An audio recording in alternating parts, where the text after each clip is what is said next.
I'd like to start the evening, please, by inviting Kaumātua Rakikoka to karakia for us. Kia ora mai rā tātou. Tēnei ka mihi ake. Ka mihi atu ki tēnui ngā a kua tai mai I tēnei pō. E wei ka nui te mihi. Tēnei ka mihi ake ki a koe tū. Ka tū ki mo ana uri, ka tū ki mo ana waiwai. Ka whakahāha mai ngā whangahuhu o tauranga moana. E moana maua wai roki. Whakaronga rua rā o ku taringa ki waho ki te waho pū. Ki te hararu o ngā ngaru poke. Ki te kanikani o ngā tamawhati o hine moana e hoka maira.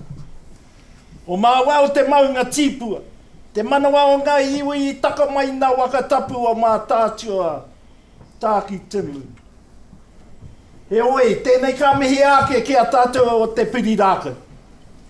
Anei te whenua nei o te piri rākau. Ka mihi ake ki te āhuatanga.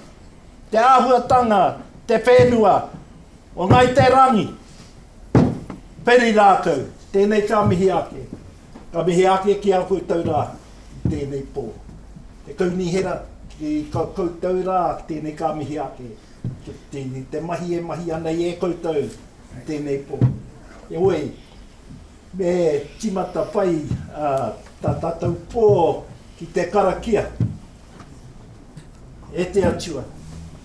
Tēnei mātou e noho nei ki tō aroa. Me te mahara he tangata hara mātou engari e whakahuru atari ki tō aroa me tō atawhai. Ko koe te puna o te ora me te whakaoranga. Rōria ki te matua, ki te tama, ki te wairua tapu. E pērā hoki I te timata tanga, he pērā nui nai nei, he pērā toni mo ake toni wati. E te atua kaharaua, haere mai ki waingia mātou I tēnei pō. Hei whakakaha I a mātou, hei whakatika I a mātou whakatau I tēnei pō. E wei, tēnei ka mihi ake ki a koe e te atua. E tono atu ana mātou ki a koe, kia tiakina paitia e koe I a mātou I tēnei pō, I tēnei hui. Nō reire e te atua tēnei ka mihi ake ki a koe. Kia ora mai rata. Kia ora. Can I ask if any of the kaumātua would like to introduce themselves? Would any of the other kaumātua like to introduce themselves? Later, if you'd like to speak, please let us know. I'd like to start by just introducing everybody that's here. I'm going to run through the list of people who we invited from the councils to be here this evening, and Daphne's going to whip over there and let them explain or just tell you, they will tell you what their job is, so that when you address your questions, you will know who it is that you'd like to address. So, John, just if you could say your full name, please, and what your role is. Good evening, everybody. John Scrimge is my name. I'm a Te Puna Makatu Ward Councillor and Deputy Mayor. Thank you. Tracy? Just go along. So my name is James Stanier. I'm the Mayor of the Western Bay of Plenty District Council. I'm Margaret Murray-Benj and I'm a Kaimai Ward Councillor. Good evening all. I'm Murray Granger, Kaimai Ward Councillor. Good evening everybody, I'm Tracy Coxhead and I'm a Kaimai Ward Councillor living in Te Puna. Evening everybody, I'm Laura Ray, I am a Makitu Te Puke Ward Councillor. Kia ora tātou, Grant Daly, I'm a Makitu Te Puke Ward Councillor as well, thank you. Evening everyone, Don Thwaites is my name, I live in Te Puna and I'm a Western Bay Councillor. Good evening everyone, Chris Watt, I'm Development Facilitator for the Council. Kia ora tātou, my name's Alison Curtis, I'm Western Bay's General Manager for Regulatory Services. Good evening, my name is Callum McLean, I'm the Transportation Director with Western Bay of Plenty District Council, and basically that means I manage the transportation team there. Kia ora. Kia ora. I'm Ella Tennant and I'm Bay of Plenty Regional Council Consents Manager. Kia ora koutou, ko Matthew Herricks toko ingoa. I'm the Compliance Manager at Bay of Plenty Regional Council. Thank you very much for that. We also invited Andy Witches, Western Bay Councillor. Yeah, sorry. I just like to get an apology for there's 3 councillors missing. There's a conflicting meeting for them, so they would have loved to have been here, but they couldn't make it. Thank you very much for that, and we did receive apologies from Rodney Joyce in that. We also invited Miriam Terrace, CEO Western Bay. She has sent her apology. She's away. Rachel Davey is understood to be away. She's Deputy CEO. Fiona McTavish, Regional Council CEO, has apologised.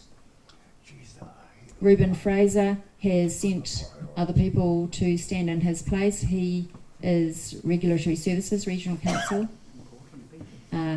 Melanie Jones is the person who we've been dealing with this consent as the administrative person through Regional Council, and Marcia Christian as well from Regional Council is not here this evening. Right, we're going to kick this off. We just want to go very briefly about how we got to this position. Containerco bought the land in 2021 after a pre-purchase meeting with Western Bay. At that meeting, Western Bay staff member Andreas Kloite stated, "I see a container yard as storage or a depot, which are both permitted activities for the zone." Containerco then proceeded with the purchase. You are well aware of the issues we have raised on these matters. 13 January 2022, we presented a petition signed by over 1,400 of you asking for public notification for all resource consents for Te Puna Business Park. A month later, we held our first public meeting where over 100 people turned out in the rain amid COVID restrictions to voice their concerns about Containerco buying land at 297 Station Road. TPIL applied for their consents in 2023. By 30th of October 2023, you and community members wrote a massive 273 submissions seeking their consents to be declined. Thank you to everyone in this room for that massive effort. The hearing was originally scheduled to begin 5th of March 2024, but due to delays from Containerco and Council, the hearing was eventually held between July 9th and 11th 2024 at Bay Park Stadium. Thank you again to those of you who spoke there and for those who turned up to support.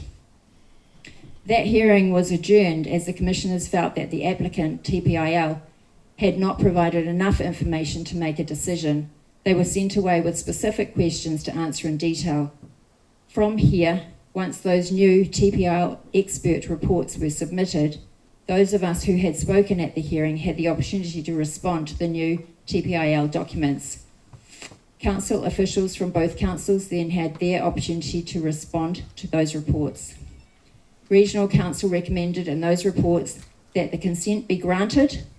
Western Bay recommended that the consent be declined. All of the information that the commissioners had asked for was in. That part of the process, receiving information, was finished.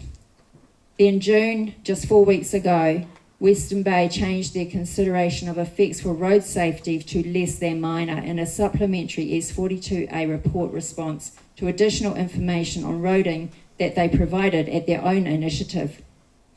We have had no opportunity to officially respond to that new information provided. You'll hear more of that shortly. Western Bay did still recommend that the application be declined on other issues with flooding and precedent issues to do with the district plan. On the 7th of July, as you know, the Commissioner's decision was that the consent be granted. Next steps. Anyone who has been a submitter to this consent has the option to appeal either the decision or the conditions, and we are here tonight to share information that can inform that decision. So please, as you're listening, think about what your next step would be. We have a very short time frame, 15 days from the published consent decision. That day is this Friday. A late appeal would require a waiver of time, Form 38, to be submitted with a late appeal application.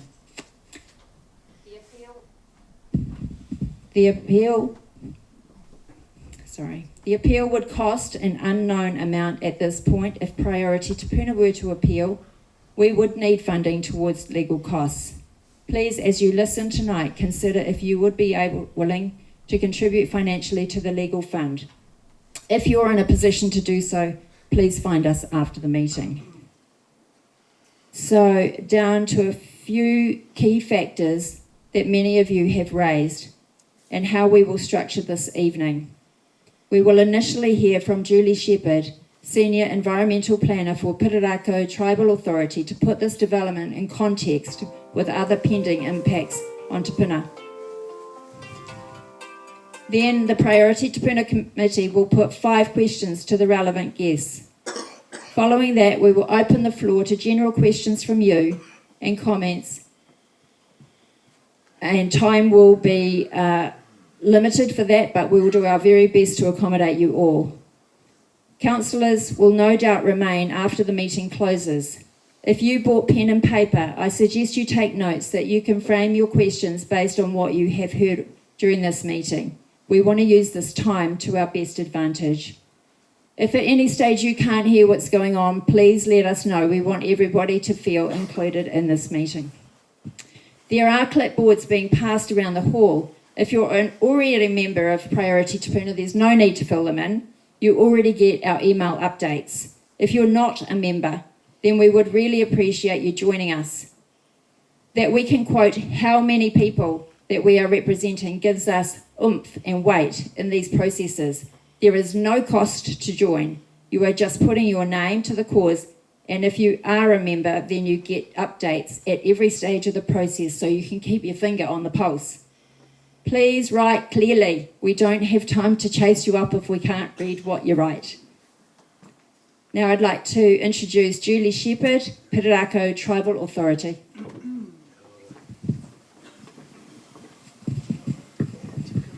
Kia ora koutou. My name is Julie Shepherd and I am the Senior Environmental Planner for Containerco Tribal Authority. And nice to see you all here and great to see tangata whenua and community coming together on these types of issues. Containerco have been involved in these types of issues for such a long time, decades upon decades, actually with the loss of land and everything from the beginning of 1840 to here. Nothing really much has changed. So Containerco participated fully within the Te Puna Industrial Limited Resource Consent application and its hearing process. We maintained opposition the whole way through.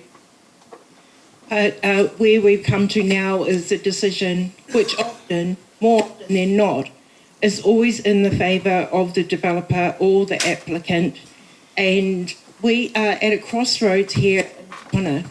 We've got Te Puna Industrial Limited, successful with their resource consent application, setting a precedent of industrial zoning and activities within the flooding zone.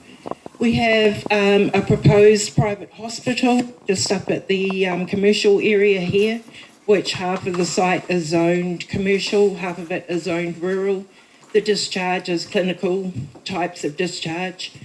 And rather than them having to do the due diligence about whether they can discharge to their site, instead they went around and asked the elected members if they could connect to the Ormokoro wastewater line, which all bar 2 councillors approved.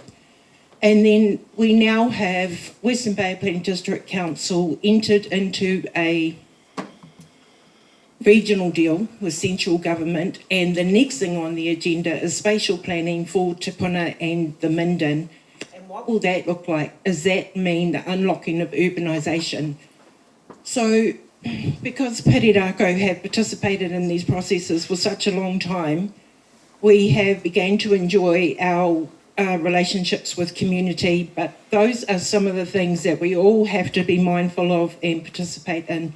So I won't hold up much of your time other than to say that Containerco are normally recognised as an unsurrendered people, and it takes a bit to push us too far. So thank you all.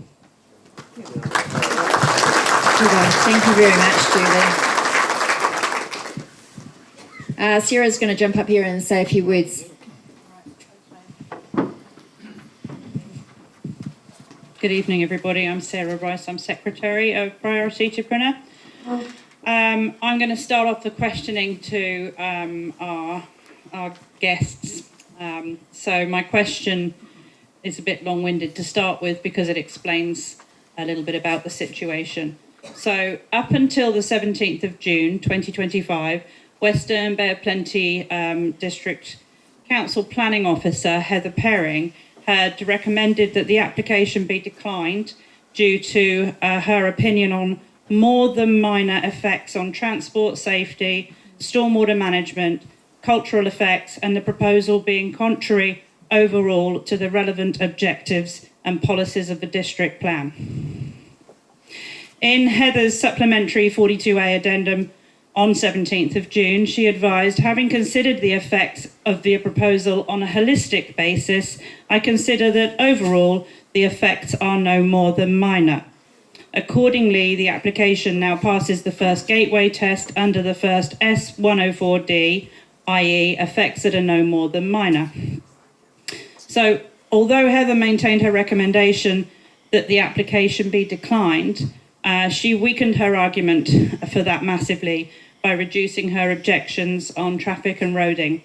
So at Priority Te Puna, we understand that all documents are peer-reviewed prior to being submitted. So my question is, who read the supplementary 42A addendum prior to it being submitted, and why the U-turn? I suppose that's to Western Bay staff.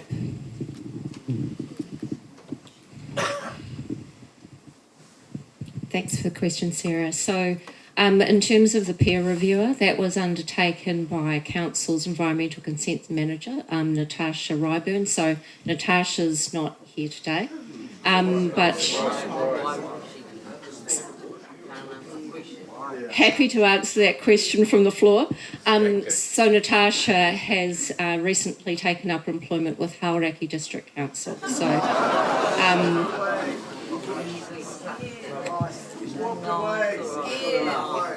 so it means nothing, what she said. So council undertakes a peer review process for every resource consent decision, report that's undertaken. So every resource consent application that is processed by council goes through a peer review process.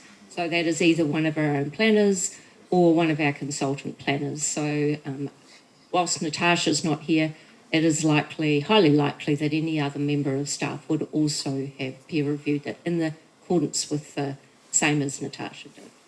In terms of the decision that council made around the roading matters,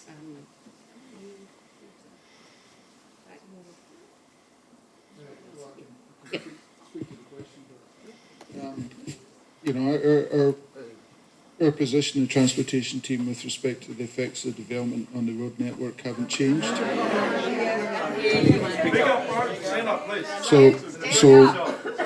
In terms, our position in the transportation team in terms of the effects of the development on the road network haven't changed.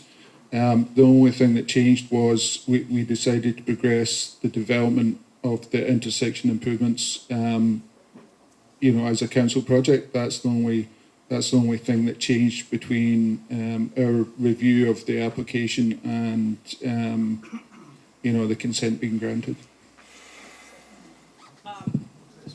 Okay, so to take that a little bit further then, we haven't really got any answers there. We need to know, so if it goes up through a peer reviewing, my question was really why the U-turn? Why? Why did somebody suddenly decide at this stage in the process, at the 11th hour, that suddenly we could put through a new report that said the roading effects were less than minor?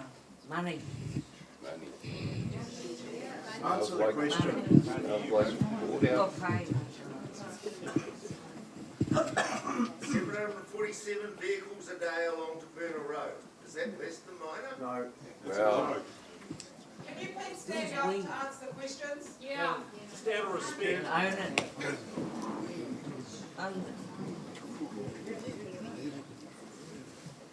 so in terms of a resource consenting process, Speak up, honey.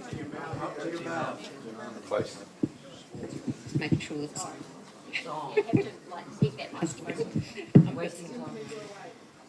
So if I'm taking this correctly, what you're wanting to determine is, in terms of council process, why there was a change in the report that came through around roading and transport. So I have to take you back a couple of steps. So in terms of council process, when we first get an application lodged, we will undertake an assessment around transport. So that, as the team have here pointed out, was some period of time ago. That report happened even before council had made a decision around opening or the closure of Te Puna Station Road. So it is going back quite some time. We have got the hearing that council, both councils were involved in, was this time last year. So things move over a period of time. So whilst from the community perspective, you know, there is this expectation that that something has happened very suddenly, the original report from our transport team was well over a year ago. What we've had in the interim is a significant number of concerns raised by this community about transportation on Te Puna Station Road and Te Puna Road intersection. Some of those have been directly related to the closure of Te Puna Station Road. And as this community have pointed out, the rat running that has been occurring. Those complaints all come through our transportation team. We don't take those lightly. So for us to get complaints from the community around an intersection safety concern, we have to make some decisions around how we address that, irrespective of what's happening from a consenting situation for TPIL. So in the absence of TPIL, we would still be making a decision around upgrading that intersection. So whilst it might seem that this relates directly to this application, I'm afraid that's not the case at all. The rat races don't use that road, so how does that even come into it? It makes it worse. Sorry, can I? They no longer need to go down that road. Can I just ask? Just hold on a minute, because we don't want this to become. We need to keep this tight, and everybody will have their opportunity to speak. I feel what you're saying, and I think what the question that immediately came to my mind is the junction isn't the whole of Te Puna Road. You know, the whole of Te Puna Road is the turning into the hall, the turning into the BP, the turning into the Nourish Cafe complex, DMS, the GP, Armstrong Road, the 37, 38 drives that come off Te Puna Road. Why did they all of a sudden go to less than minor? There'd been safety concerns about Te Puna Road and the width of Te Puna Road, the width of the pavement, the fact that the cyclists had nowhere to go, and then really quite suddenly, with the junction, all of those seem to get written off. And I suppose that's a question we would, and if you need to think about that and come back in writing to the community, I would understand that. But that would be where this room's coming from. So we will need to come back to you. So Heather Peering, who was the consent planner who wrote the report, and it was her determination that those effects changed in her final report. Unfortunately, due to illness, she hasn't been able to attend. So we will come back to you on that. And I'm mindful of the time frame, so okay. Thank you very much. What you have to also understand is that it's not just a single position of the reporting planner. The commissioners also have all of that information that they need to work through. So they will have the full transportation plans. They have all of the information from the applicant. They have got the reporting planner's information. They can put their own weighting around that in terms of where they think that decision should lie. So, okay, thank you. And then my supplementary question to that regarding the junction is why, when TPIL had already agreed to pay for that intersection upgrade, did Western Bay go to NZTA to get funding? Why? I know it's not the ratepayer paying, it's a taxpayer, but we're all taxpayers as well. Why should the taxpayer pay for something that the developer had already agreed to pay for? I wasn't aware that the developer had already agreed to pay for it,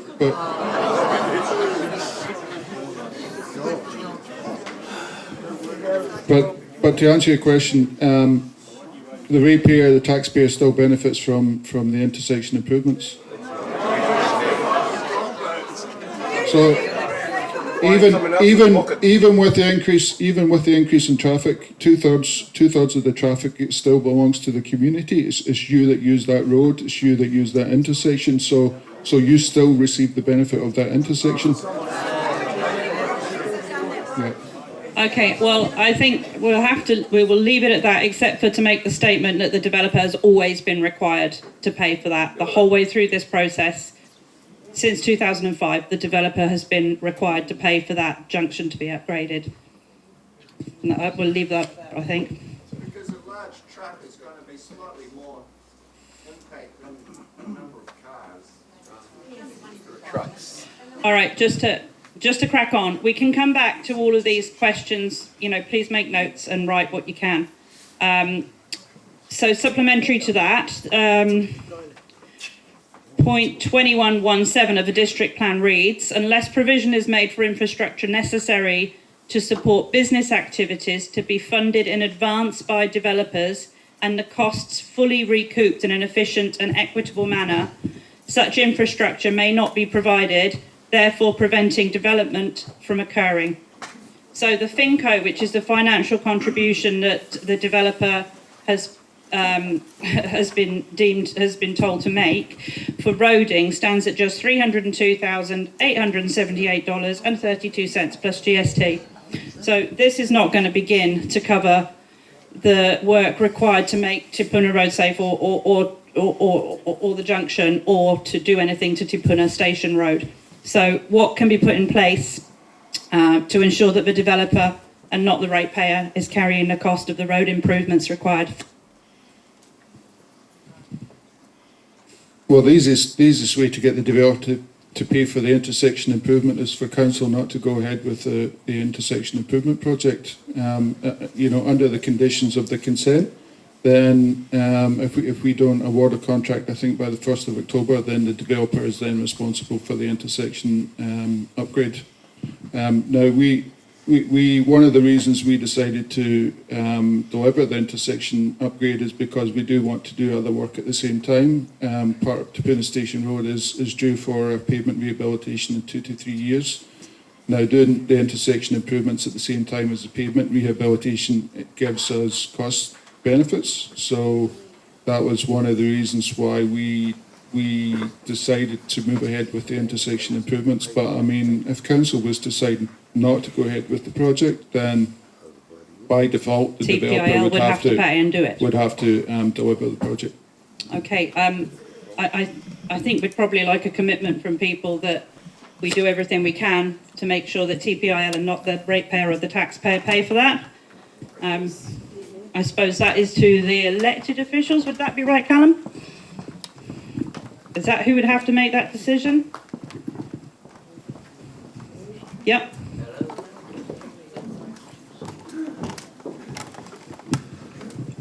Yes, I believe that would come to elected members. I would expect a full report to discuss the issues. It's somewhat of a complicated issue, as we all understand, and as Callum mentions, there are other factors and other works involved. So, yes, it sounds, from my perspective, I don't see why council should pay for that intersection upgrade, but I'd like to see the full report and make a decision from that. It does seem to be that the biggest cost saving you could make is get somebody else to pay for it. Thank you very much. I'm going to hand over now to Brian Jackson. He's a resident of Te Puna Road and a member of Priority Te Puna Committee.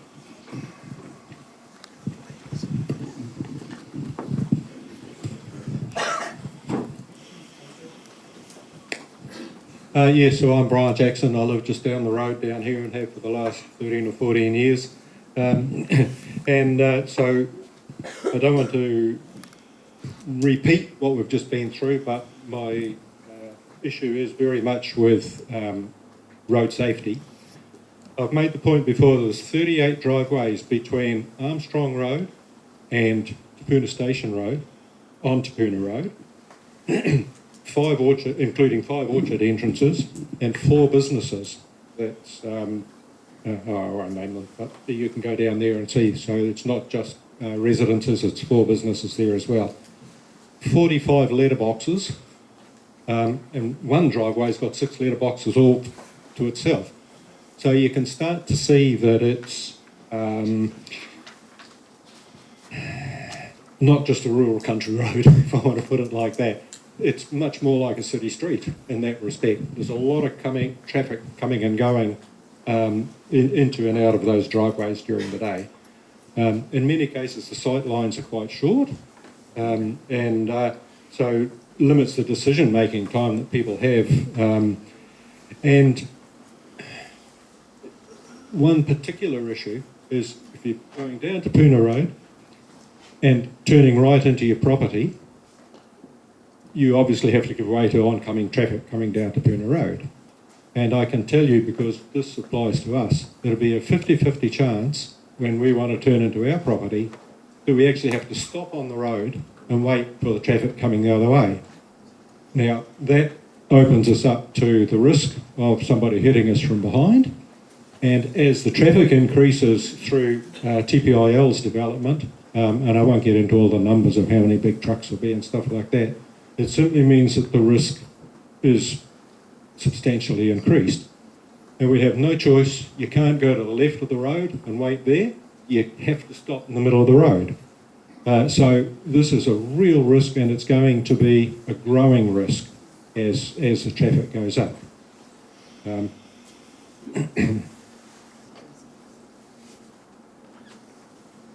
School buses, obviously only morning and afternoon, but they have to stop on the road, and kids get on or off. Kids will cross the road as kids do. Obviously an increasing risk as the traffic goes up, and in particular as the heavy traffic comes along, who can't react as fast as a car driver. When exiting some of the driveways, they're quite steep. Their sight lines again are fairly short, and they have an issue. In fact, an issue I didn't talk about for us turning right, and for a number of people, is that there's a shelter belt right on the side of the driveway. So you can't actually see up the driveway until you are right there to see if there's a vehicle coming out. So you do have to be very slow and prepared to stop before you turn in, even if there's no oncoming traffic, which again ups the risk of being hit from behind. And so people coming out of their driveways in some cases have also got shelter belts and things that they can't, vegetation, they have to get right out to the road before they can see what they're facing. So these are all issues that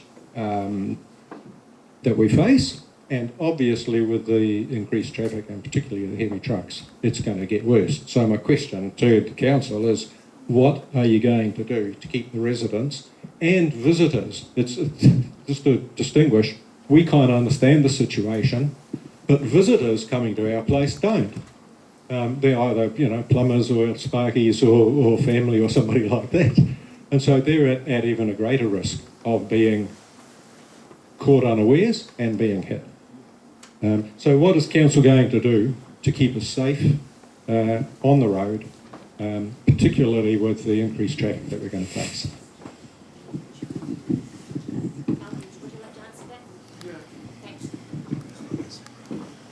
So the easiest way to, you mentioned decision time, you mentioned sightlines, so reducing the speed limit on Te Puna Road from 80 down to 60 is probably going to improve your decision time from...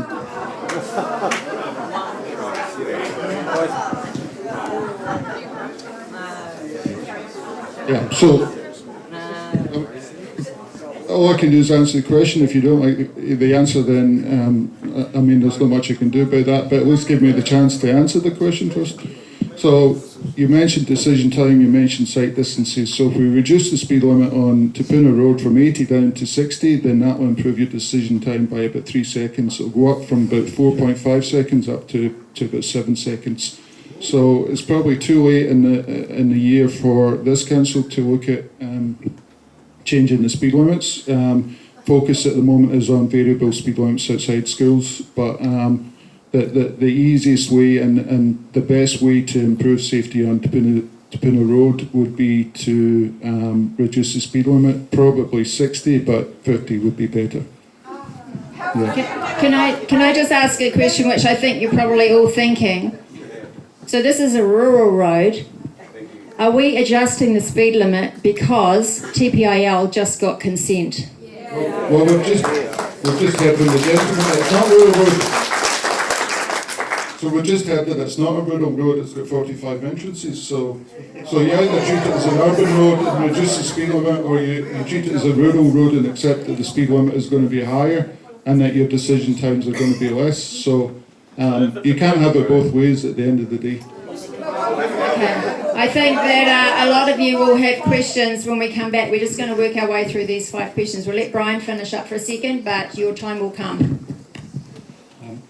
Yeah, look, I personally wouldn't expect you to come with all the answers right now anyway. I wanted to paint the picture clearly in front of you. Another issue that I haven't spoken about but has been right through all the consent process is the width of the edges only being 1 metre instead of 1.5 metres.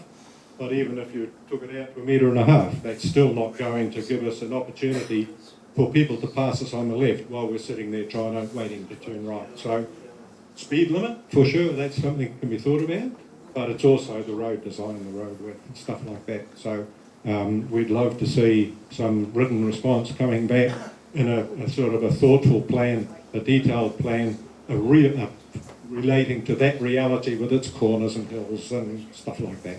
Okay. Somebody asked if we're proposing 50 in response to the development and additional traffic. So our speed management plan that council developed 2 years ago actually proposed the reduction on Te Puna Road from 80 down to 60.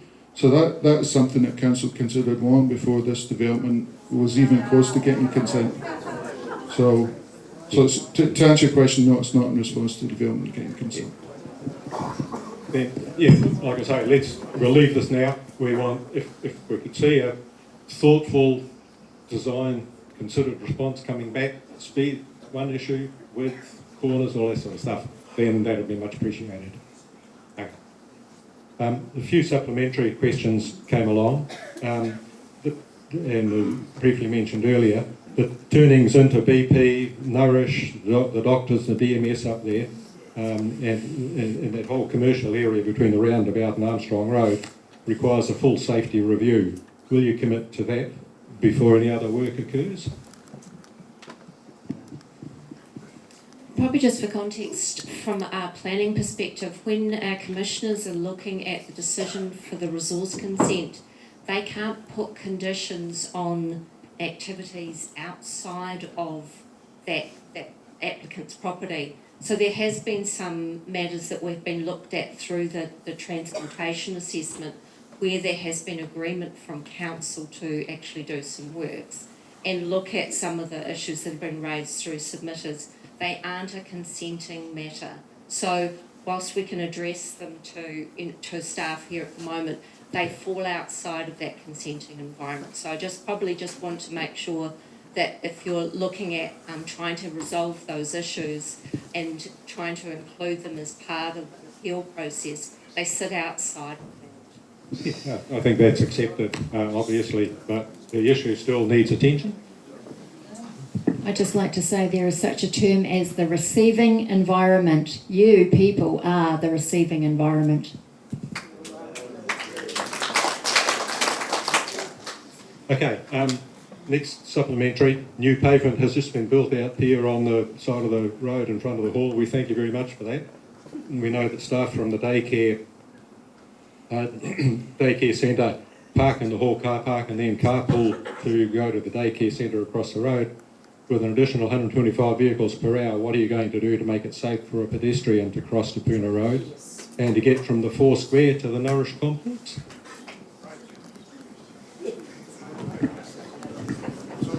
So Council is just about to embark on the development of a spatial plan for Kaimai Te Puna. So that Kaimai Te Puna spatial plan will look at that, look at those issues, and then come up with options for how to resolve those options. So it's not something that we look at an operational level, because it will be done through the Kaimai Te Puna spatial plan. Sure. Thank you. Are you actually looking for written responses to these questions to come from council? Or? Yeah, we're hoping very much that the council will go away and review these questions that we've put to you and come back with fuller answers. Thank you. Thanks very much.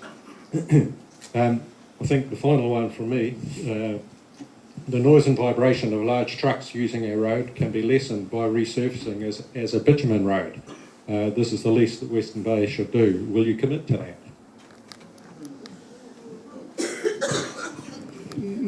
No, because I don't necessarily agree it's the best thing to do. We're facing noise and vibration complaints on number 1 road in Te Puna. That's heavy vehicles from Trevelyan's Packhouse. What we're actually doing on number 1 road this year is we're actually constructing a concrete pavement. That's more rigid pavement, which we hope should eliminate most of the vibration from the trucks and heavy vehicles. So I wouldn't commit to an asphalt surfacing. If noise and vibration was particularly bad and the road was due for pavement rehabilitation, I think we would probably look at concrete instead. But at the end of the day, it's too early to say what we would actually construct. So again, yes, a written response can that I think would be much appreciated. And Finco, we've actually talked about that already, I think. That's $302,000 committed. Not going to go far enough. How much would the actual work cost? Well, again, obviously you can't give me an answer now. But we're mindful that there is a lot of cost involved. Thanks so much, Brian. And I know you guys are all itching to ask questions. We just want to get through these key points, or we're never going to get through these key points, and they're really vital. So I'm just going to quickly move on myself to, thank you very much, Brian. Point 144 in the decision document regarding the width of Te Puna Station Road states, on the evidence, we find that in light of Western Bay's intention to widen Te Puna Station Road and provide a separate cycle path, the adverse effects of the TPIL proposal in the context of Te Puna Station Road's width will be no more than minor.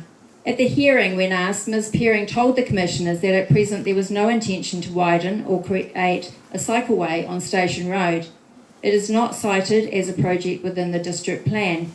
There's been no other consultation with the community or with Containerco. Can you provide the statutory process and funding round documents where this was agreed? We've made it very clear that ratepayers have no intention of financially supporting roadworks for private developers' processes. Who would like to answer the one about Te Puna Station Road widening, please? I can probably answer why we don't have intention to widen Te Puna Station Road. So really that's something that was discussed 3 or 4 years ago when before Te Puna Station Road was closed to traffic. Now that Te Puna Station Road is closed to traffic, widening Te Puna Station Road doesn't really serve a purpose because it doesn't have the same volume of traffic on it. If Council was to revisit its decision to close Te Puna Station Road to traffic and... Hold it for a moment, please. Let Helen finish. If Council was to revisit its decision to reopen Te Puna Station Road to traffic, then obviously that's something that we would have to revisit. Thank you very much for that. So, if widening Te Puna Station Road is not going to happen, and the decision was predicated on that happening, then surely the decision was wrong. I'd like to ask Mark Keller to come up and speak next.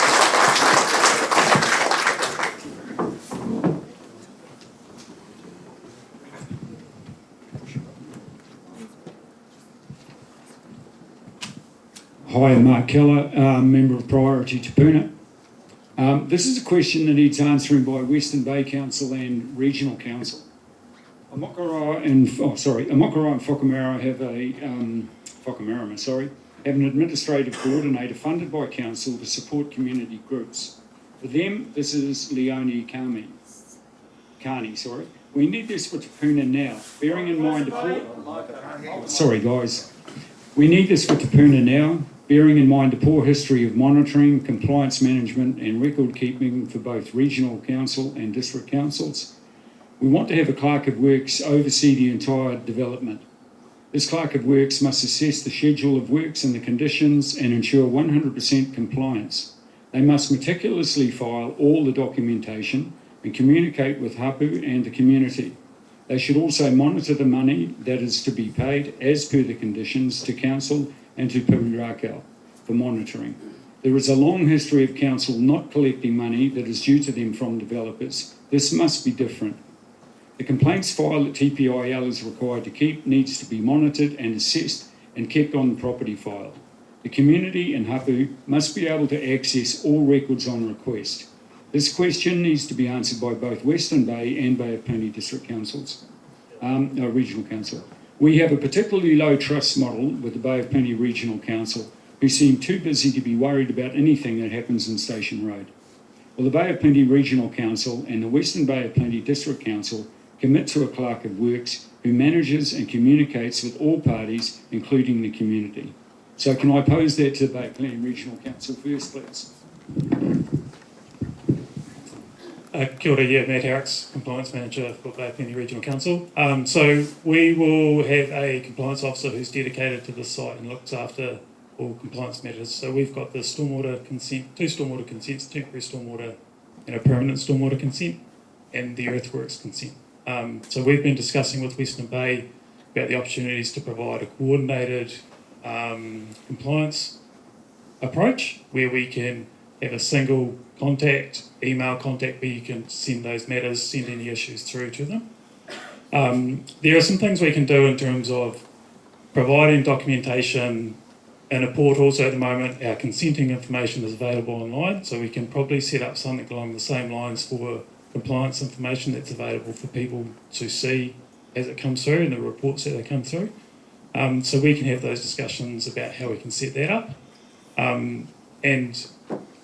What else can we do? So the other thing that the conditions list a number of things that are required prior to even work starting that the consent holder needs to understand and set in place. So that's the first step that we have to ensure that they understand the conditions of their consent and that they adhere to them. So this will be one person who is contactable by anybody who needs to be able to contact, rather than putting out for the likes of a number of compliance officers who are hard to contact. And having been through this process myself, it's by not having a single person, then it is almost a nightmare to try and contact somebody and get somebody to sort out a problem. Will this be something that really is specific to our site that we are able to access? So I can certainly speak for Bay of Plenty Regional Council. We'll have a dedicated compliance officer that looks after it. There are a number of compliance matters that work between the two. So one thing that's really important is for our compliance staff to talk with Western Bay and have a clear understanding as to who's dealing with which matter and which side of the fence it falls on, for want of a better purpose. So I'll definitely commit that we'll have one person that will look after it, but they'll also be supported by the rest of my team as well. But it'll be a single contact, and that's our senior compliance officer that looks after this activity. Okay, well, I was going to direct the same question to Western Bay of Plenty, but I guess that kind of answers it. Would that be right? Yes, it does answer it. I'm also mindful that the history of the issues that Te Puna residents have had have been in relation to activities on that Te Puna Business Park where there have been no consents, so they have been unconsented activities. So this is a completely different situation. There is a consent that will apply to this site. There are numerous consent conditions that apply. They are extensive. We've got over 100 conditions that apply to just the Western Bay consent. And there are numerous monitoring and site management plans that also are required to be delivered by the applicant. So it's very clear in the consent conditions that there is an expectation that the primary responsibility to ensure compliance with the consent is for the applicant. So the consent holder is legally responsible for making sure that they meet all those obligations. There are specific consent conditions that require them to set up an environmental and cultural liaison group.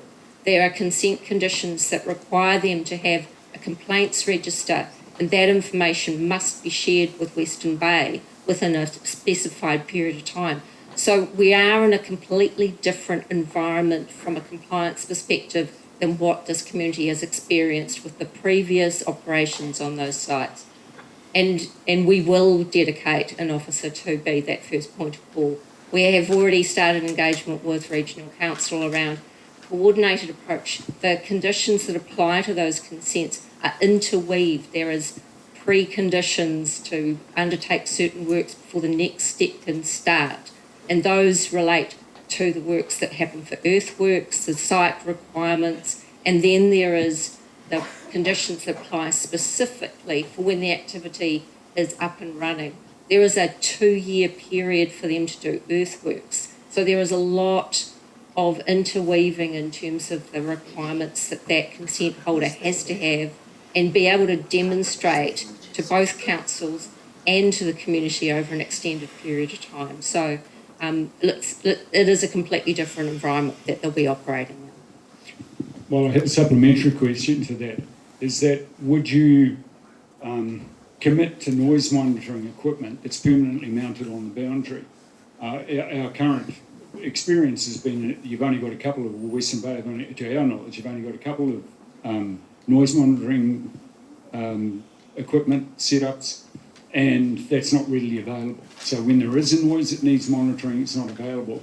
So we would be really appreciative of a noise monitoring system that was set up on a permanent basis, so that the noise coming from the sites can actually be monitored without the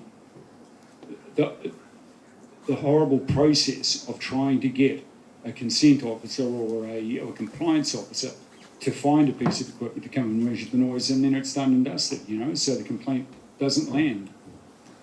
I'll go back to my previous response, which is that the onus is on the applicant. So there are numerous consent conditions that require them to have noise management plans, and they are required to demonstrate compliance with those noise requirements. So we are not in a position at this point in time to do anything until we have got a clear understanding what those noise management plans will be from the applicant.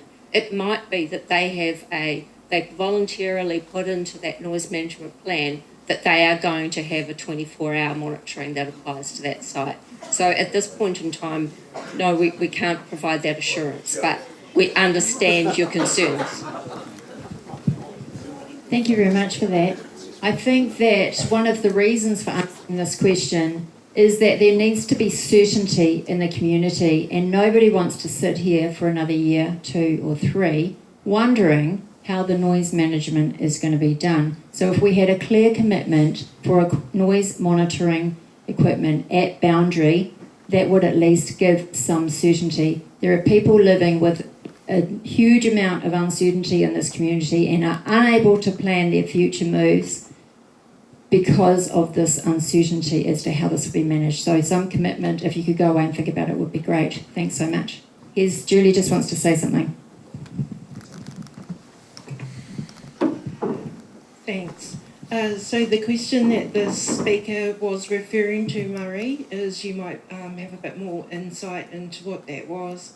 Western Bay of Plenty District Council recently provided a role for a community group. So WCI and OEMI have been provided through Liesl Carney, provided with a facilitator role for their community groups, which Piriraka are also part of. So the resourcing for that role and the role itself is to assist the community groups in the administration and their technical parts, which these community groups are having a lot more to do on a voluntary basis. And the question that he was raising was whether there could be that resource shared for the Te Puna community interests, but also because that involves care group work and whatnot at Omokoro, Pirirako also has a registered care group, so it could be a collaboration. So what we're asking, or what the gentleman was asking for, was a similar resource like that for the Te Puna community. And I'll just give that back to Alison. Murray, could you provide a bit more? Thanks, Julie. Hi. Just hold it. Murray Granger from Umokoroa. The role is quite different from somebody who's out there monitoring consents. The role that this person is doing is encouraging volunteer contributions from Hokamarama up on the hills, Umokoroa down here, and working, as Julie says, with Pirirako, to basically work in the reserves, knocking out pest plants and pest animals and that sort of thing. It's about enhancing the environment for the benefit of everybody and encouraging more and more volunteer people in the community to be involved with these various groups that we have in the two communities. And so that is quite a different role from somebody who's out there monitoring legal consents. Quite a different sort of person, quite a different reason for being. So I don't think the two are in any way really comparable. The consent people are trained to do that role, which is not to go out and encourage volunteers to be out in the reserves pulling weeds or trapping rats and stoats. Thank you very much for that, Murray. I think the question also is, we understand that compliance is one thing. Liesl is more, I understand, in the environmental management community space, and we definitely need that here for Te Hakau catchment, which, as we know, has been seriously neglected and has suffered over the last 20 years. So we would really like a commitment from you to look at a position such as Liesl's for Te Puna. We have a lot of environmental work to do. You only have to look around to see the amount of noxious weeds all over Te Puna, some of which is on council land, and we really need this network to kick off as soon as possible. The other thing I just wanted to ask on compliance is, if this developer is non-compliant, will the site be shut down until he becomes compliant? Can I comply? Could I just, I'm Margaret Murray Bench, and I just want to say,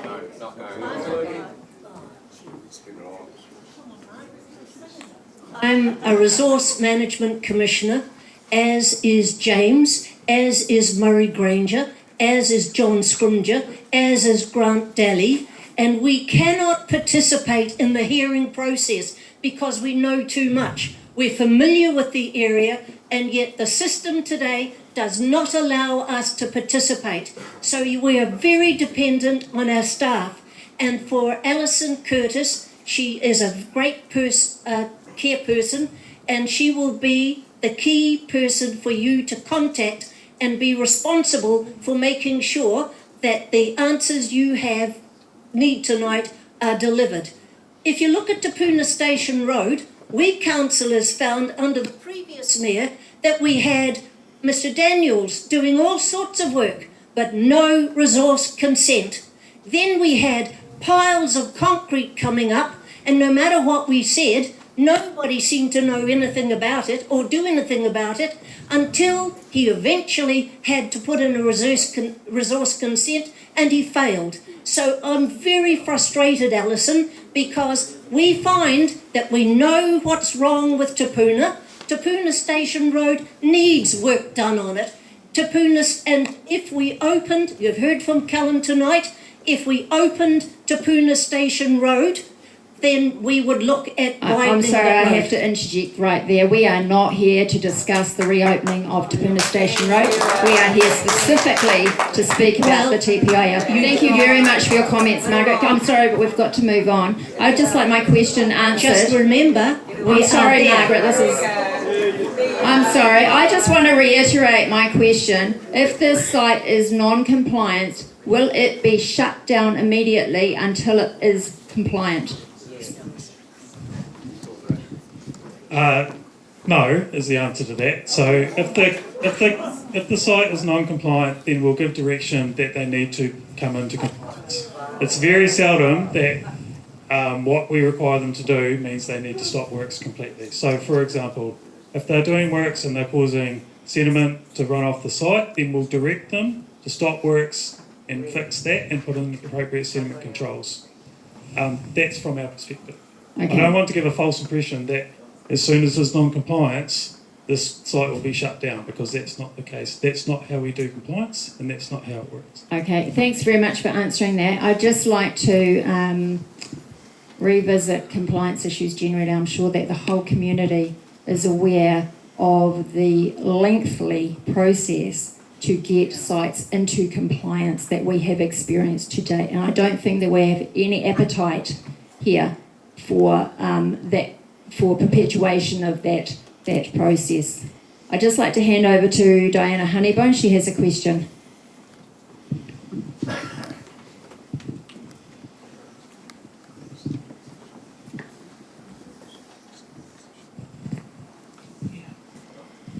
Hi, I'm Diana Honeybone. I'm Vice Chair of Priority Te Puna, and I'm very proud to be so. I'm a local ratepayer and resident.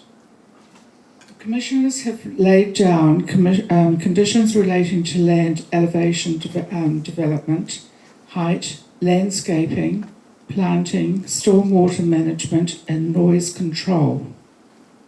Can you confirm that these conditions will serve as a baseline standard, a blueprint for future development within this low-lying business park? That's the question. Got a supplementary bit here. That these conditions must also include JMC. Although technically outside the business park, will it be treated as if they were within it in the terms of compliance? Who would like to answer that?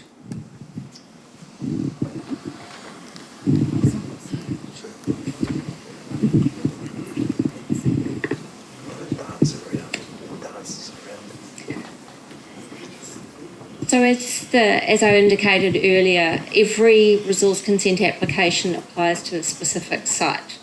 So I'll deal with your last question first, because that's the one I can remember most clearly. In terms of the JMC site, so they have got a specific resource consent. Their conditions of consent applies just to their activity. It is not included within the Te Puna Business Park structure plan area. So any activity on there has specific conditions that apply to that site through their consent. We have got a number of the other developers within that Te Puna structure plan area who do want to develop their sites over time. We have got a number of resource consents that are on hold on the basis that those applicants have requested they be put on hold until the matters that were going to be determined through TPIL could be determined. So it will set some general principles around how those other applications will be treated. But the key thing is every one of those activities will be slightly different, and the conditions that will be applied will be specific to that activity. There are, as I say, specific provisions that apply under the structure plan, but in this case of TPIL, their application was to go for a non-complying resource consent, which was outside of the conditions that were already in the district plan around the structure plan. So any applicant can apply for their site to be considered slightly differently, and we have to treat them all individually. So thank you very much for that, Alistair. I think that what we have found so far in the last 20 years, that these sites have been considered in silo, and I know that you're going to say the Environment Court plan, the district plan supersedes that. However, all of these people in the hall here are very familiar with the Environment Court plan 2005, which required, notwithstanding the 3 private owners of this site, they would be developed as one zone. This is what we still expect in terms of environmental standard, setback from waterway, riparian planting, stormwater infrastructure. Obviously, we're seeing a bit of that through the Tinex site with this. Overton obviously has to join the party on that scene. Universal screening, noise control, all of those things. So we put it to you that we require extremely high mitigation standards for all of these sites. No more ad hoc development. Thank you, Alison, for developing that argument. A supplementary question to both councils. Given the massive public concern regarding environmental and industrial creep, can both councils commit to ensuring that all future requests for variations to these conditions be publicly notified? And we are really hot about this.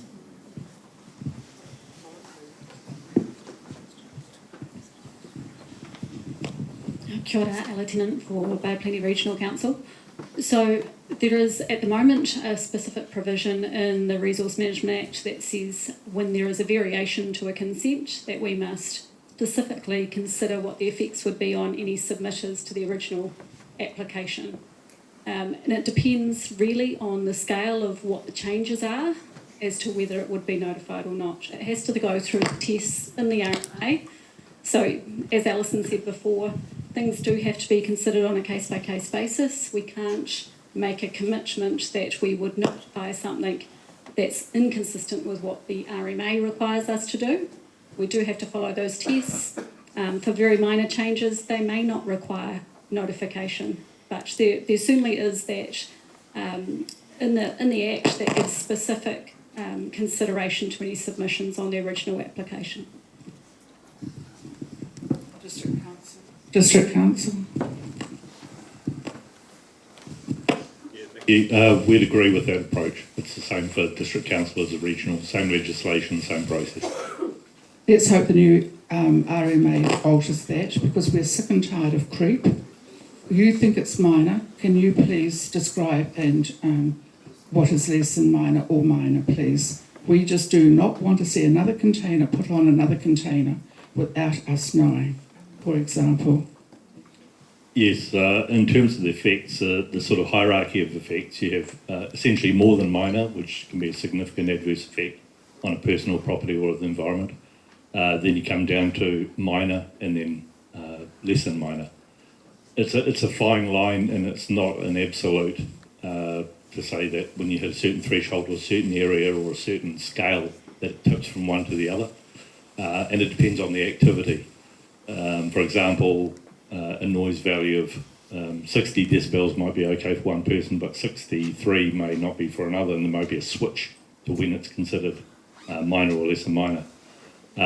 Essentially, the courts have used terms like de minimis, so it's so insignificant that it's almost unmeasurable, and it's really a case-by-case basis. It's a hard one to quantify without a specific example. I think one of the problems that we have is that every receiver has a different effect. So what might be less than minor living at the one end of Te Puna Road might have very considerable effects on somebody running a business that requires their clients to come in and out of their driveway. So that is much more than minor. In fact, that might be so much more than minor that they actually have to shut their business. So I just put it to you that we have this really big problem with this less than minor thing. We note that Heather Peering decided that all traffic impacts were less than minor, and I think you can see, because there's all these people sitting here who disagree with that. So there's a really big problem with this categorisation of less than minor. So now...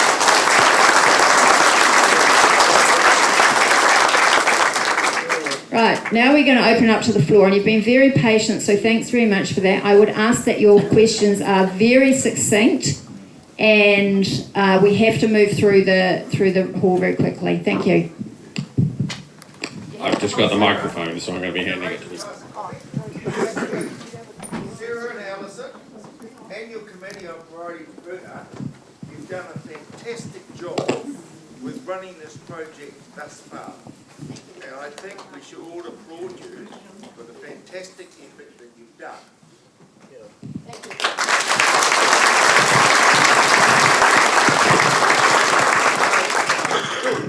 I'd actually... My next question is this, to James.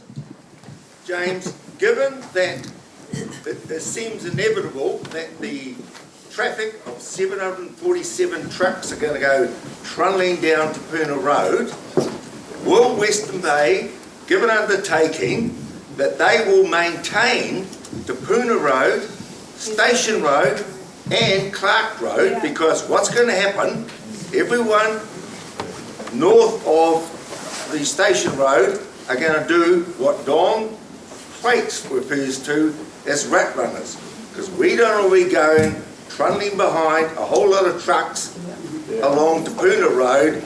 We're going to go Station Road, Clark Road. So will you give an undertaking that you will maintain it? And when I say maintain the road, I'm not talking about putting some hot mix down the edges. Well, I think he addressed it to me, so I'm happy to answer that. Callum may want to provide a more technical response afterwards, but look, I know and I'm sure all my fellow councillors are very keen to have good quality infrastructure and roads for our community. We want roads without potholes, roads without ruts and so on. There is a challenge in doing that. Weather can create potholes and things quite quickly. But yes, in principle, I want good quality roads, well maintained, and there are levels of service that our council staff and contractors try to maintain those too. It's an imperfect system. We can't fix everything at all times, everywhere all the time, but we do certainly endeavour to do that. So that is my commitment to you. Thank you. Thank you. I would appreciate coming up and using the lectern. I share 200 metres of boundary with Containerco. I also share and my family from from Containerco's road boundary on Te Puna Station Road to the corner to the intersection, and then another 400 metres. So 700 metres of road boundary from the applicant's property. So I'd like to just put a bit of context to that and then ask my question, please.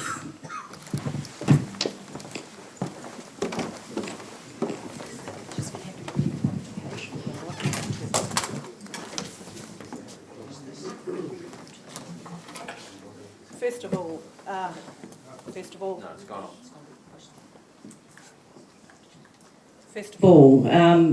Priority Te Puna, you've done an amazing job over the last few years. My name is Sharon Leanne. In January 2022, Containerco resource consent applications were brought to my attention as I was a directly affected party, not by the council or by the applicant.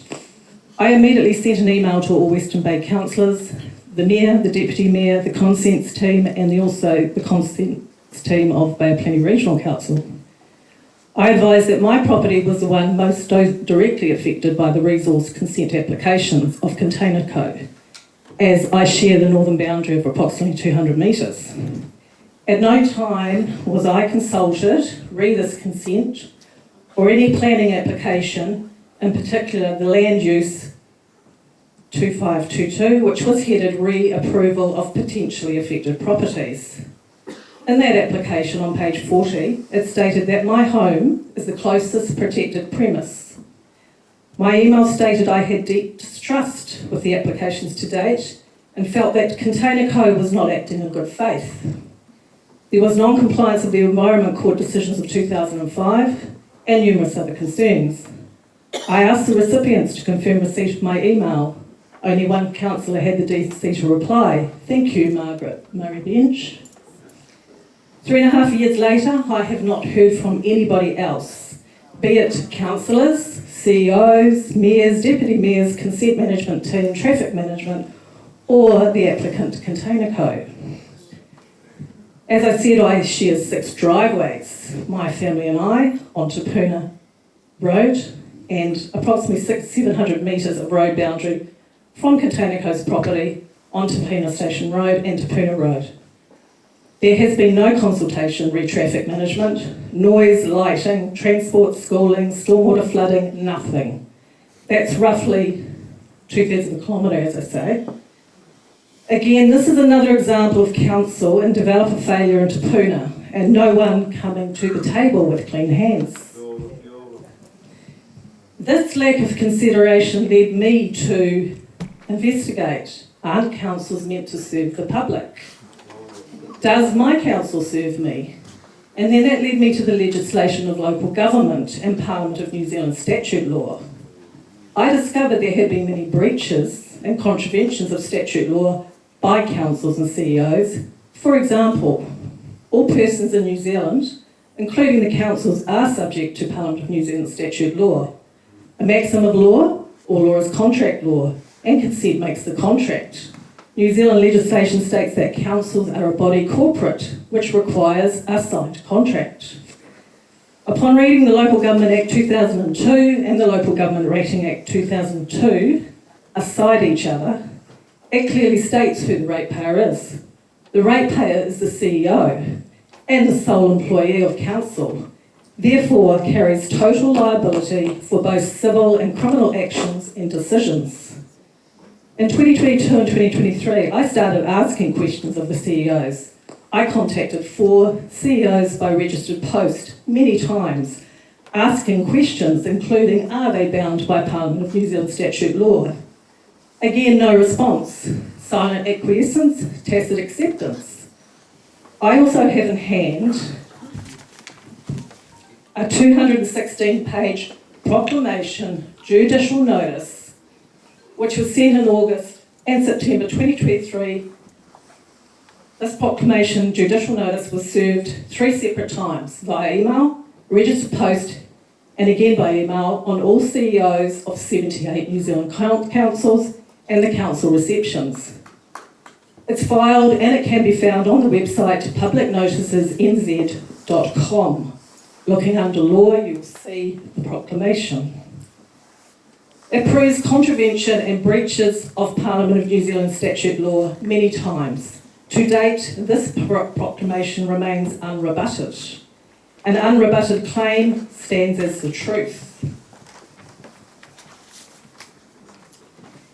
Therefore, statutorily, the council's CEOs are liable for all civil and criminal matters, including but not limited to the value of people's properties being diminished by fraudulent actions, the people's properties being used as collateral to guarantee the debts of all councils in New Zealand.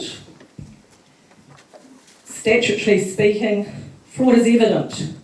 We will not be a party to fraud. Statutorily speaking, there are no rates to pay until these matters are resolved and need to be resolved. Maxim of law, fraud vitiates everything. This is a legal maxim that signifies that if a contract or transaction is entered into based on fraud, it can be declared null and void. I must make a huge shout out to Erica Harvey and her lobby for good, where good councillors are coming forward as whistleblowers about council's playbook to deny, delay, deflect, discredit and destroy. I leave this with you and I ask you, the people, and the members of council, both elected and selected, who is the ratepayer? And who actually runs the councils? Thank you.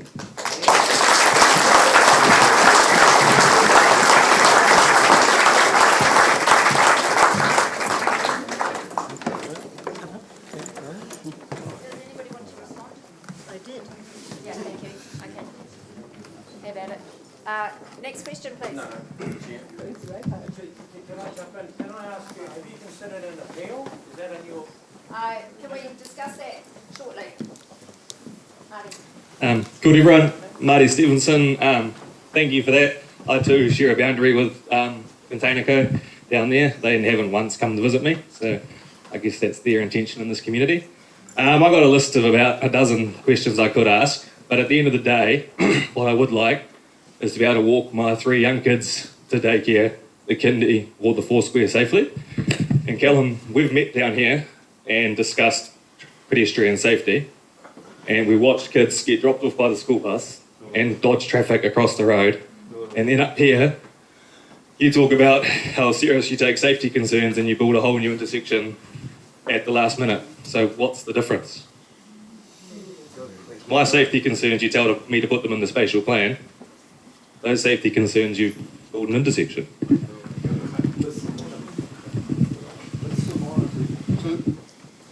So really, the intersection is about safety. It's about combining different projects and trying to get some cost savings by doing that. But it's also about facilitating the introduction of heavy vehicle ban on Clark Road. Now, you might imagine that only serves people at Clark Road, but what we're trying to do is we're trying to discourage heavy vehicles from leaving the state highway, Snodgrass Road, using Burrell Road as a means to get to Te Puna, down Te Puna Station Road, down Clark Road. So what we're trying to do is remove heavy vehicles from that route as well. So really by ensuring that the right turn bay goes in at Te Puna Road, then that facilitates the introduction of a heavy vehicle ban via the traffic enforcement bylaw. And then what it does is it helps deals with that background issues. So really that's the idea behind that project. Sorry, you're trying to ban heavy vehicles from using that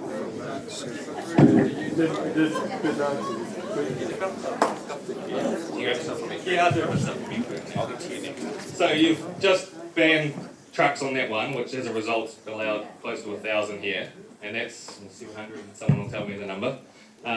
Which is only before the Northern Link opens up, and then that number's free to increase to whatever they want it to be.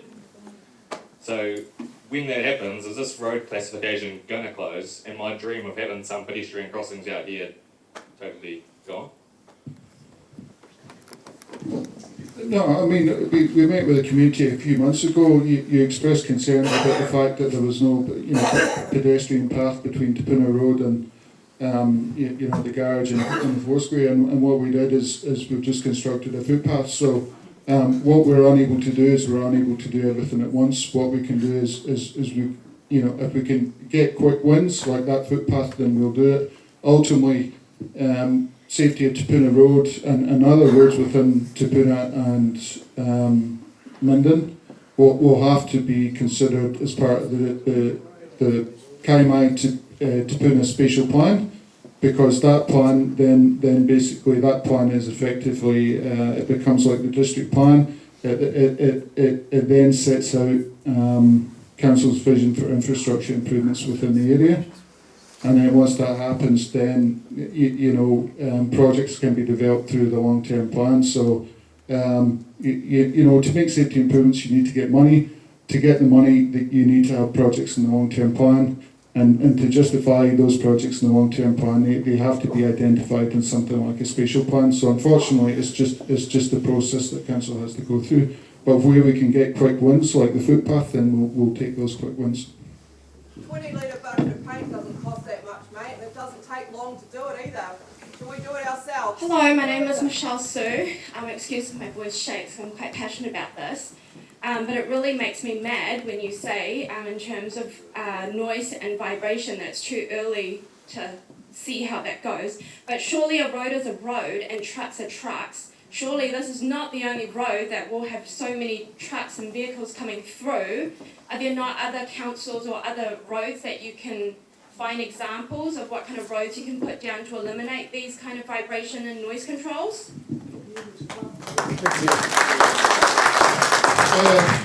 So my experience is that noise and vibration is really specific to the house, and it's specific to the road, specific to the ground conditions. Now you look at the traffic control in the City Council, then how many noise and vibration complaints do they get on bus routes? How many do they get on busy collector roads? Some houses experience noise and vibration, others don't. I live on a bus route, I have buses going past my house every day. I don't notice it in my house, so it's really subjective. Some people notice it, some people don't. We've got a property that is going to definitely be affected. And we've had 3 cars go through our fence that have had near misses with our house, our tenant's house. 2 of them have gone through. We've had 2 vehicles that have gone through, luckily not hit our property at all, but on that intersection. If that's a truck who's going to be killed next time? It's like, that road is unsafe as it is, and yet you're going to put 700 trucks going down it. That just, an hour, it's just ridiculous.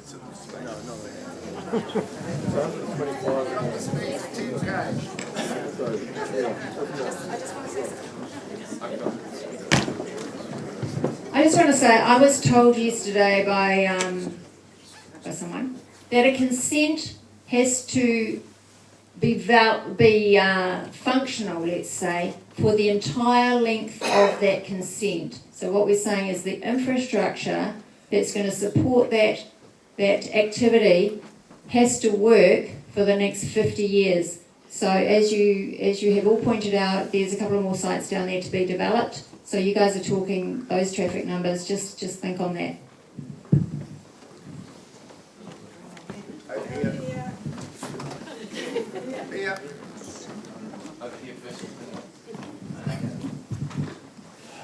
Kia ora tātou katoa. Ngā mihi atu ki o koutou. Nau mai hara mai whakatau mai me te karanga o te kaupapa o tēnei pō. Nō reira, ngā mihi atu ki o koutou. I'm staying here on behalf of the hapu. Now the hapu is made up of 4 marae. Within those 4 marae there are 6,000 members of our hapu. So I stand here for those 6,000 members of our whenua. I can go back to the time when it was the zoning of Station Road was discussed, and that was way back, I think, in 2012 or 5. And our researcher then and our main historian, Peter Wollaston, had done a comprehensive environmental study on it, and he did a report on where the hapu had come from in regards to that place, because half a kilometre past the site that's in question is one of our main paths down there, and it's called Pukewhanake Pa. Now, that place is a very, very special place to us. It is where our paramount chief, Tuterenga, is buried somewhere out there. No one knows where he is, because he was buried there because he was not meant to be found. Part of that area, Pukewhanake and Tahataharoa are all one, and it comes way up to that part where the site is in question. No one knows where he is. So when Tuterenga was buried, only 3 people knew where he was, and they took that site with them to the grave. Now, when Peter wrote this report for this impact report, there were certain conditions and there were certain restrictions that were put to the council when this zoning was changed. Up until now, some of those restrictions and a lot of those concerns that the hapu had have never ever been addressed. So if the council want us to have trust and faith in what they say they are going to believe and what they're going to do, how can we trust them if they did not look into all those things that were happening back then? How are we going to trust them now with this one? And this is a bigger concern. Kia ora.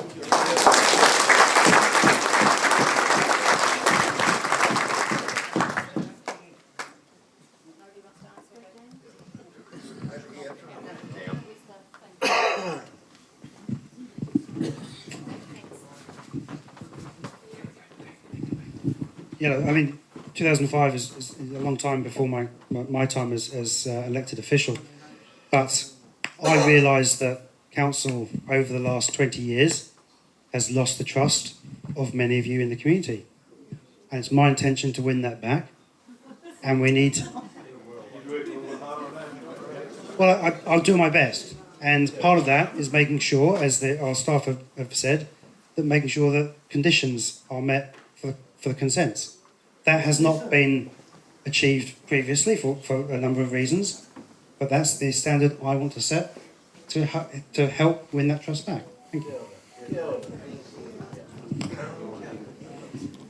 I've just been through the consent process with Western Bay. I'm at the daycare centre across the road, and part of my conditions was, and the hall committee kindly granted me permission for my staff to park in their car park, but Western Bay Plenty District Council deemed it unsafe for adults to cross the road. And so my staff, we haven't had to do it yet because we haven't increased our staff, have to carpool, park here and carpool across the road. And I have to keep a diary of who's carpooled on what date and what car. And this is to get 5 extra staff members. So you're saying it's unsafe for adults to cross the road at the moment. What about when you add all of these extra trucks and the school buses stop right across the road here? How are you going to make it safe for my parents and children who have to cross over that road to come into the daycare? It's unsafe at the moment with the traffic. I can't see how you are going to make it safe for these people who live in this community. Less than minor.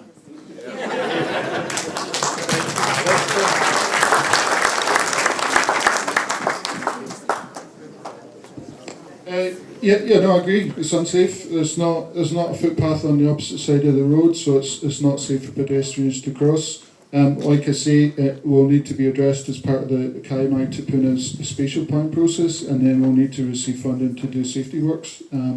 I'm not going to lie to you. I'm not going to say it's safe. It's definitely not safe. So that's obviously why that condition has been included. So my question is, can any of that go ahead before you do the safety stuff through the Kaimai wall here? Yes, can. We've just built a footpath to improve safety. Well, no, I've already explained. So that. No, I've already explained we need funding through the long-term plan to build the safety improvements. Yep. So the government has reduced safety funding across the board. You know, as part of the NLTP, the recent NLTP, we applied for $18 million for safety improvements. We got $0. So funding is constrained. So we need the money to build the safety improvements, and that money has to come from somewhere. Yeah.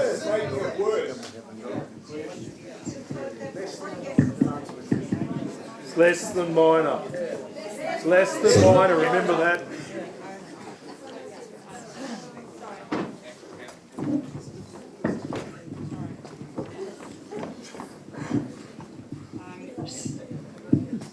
So, just as a layperson and just being a bit logical, if we get TPIL to pay for the intersection down there, can we not instead get some NZTA safety money to deal with the problem we've got up here? It's the same basket. Same basket. This is more dangerous than the Te Puna Station Road intersection. This is way more dangerous.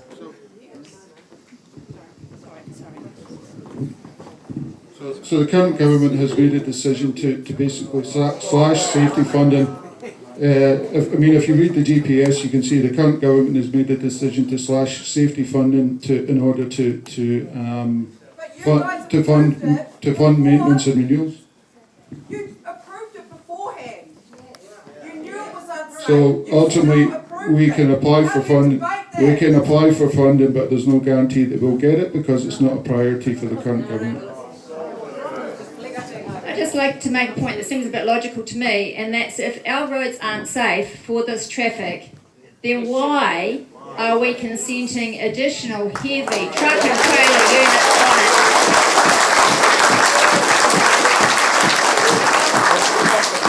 Can I answer that question? Could you please answer that question? Who would like to answer? If we can't make these roads safe enough to add additional truck and trailer container units and earth moving equipment trucks, why can we consent extra traffic? If it's not safe, how can you put extra traffic on it?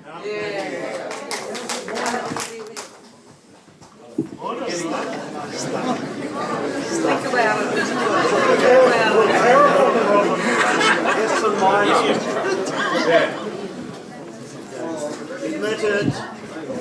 I don't know that I've got a clear answer for you on that.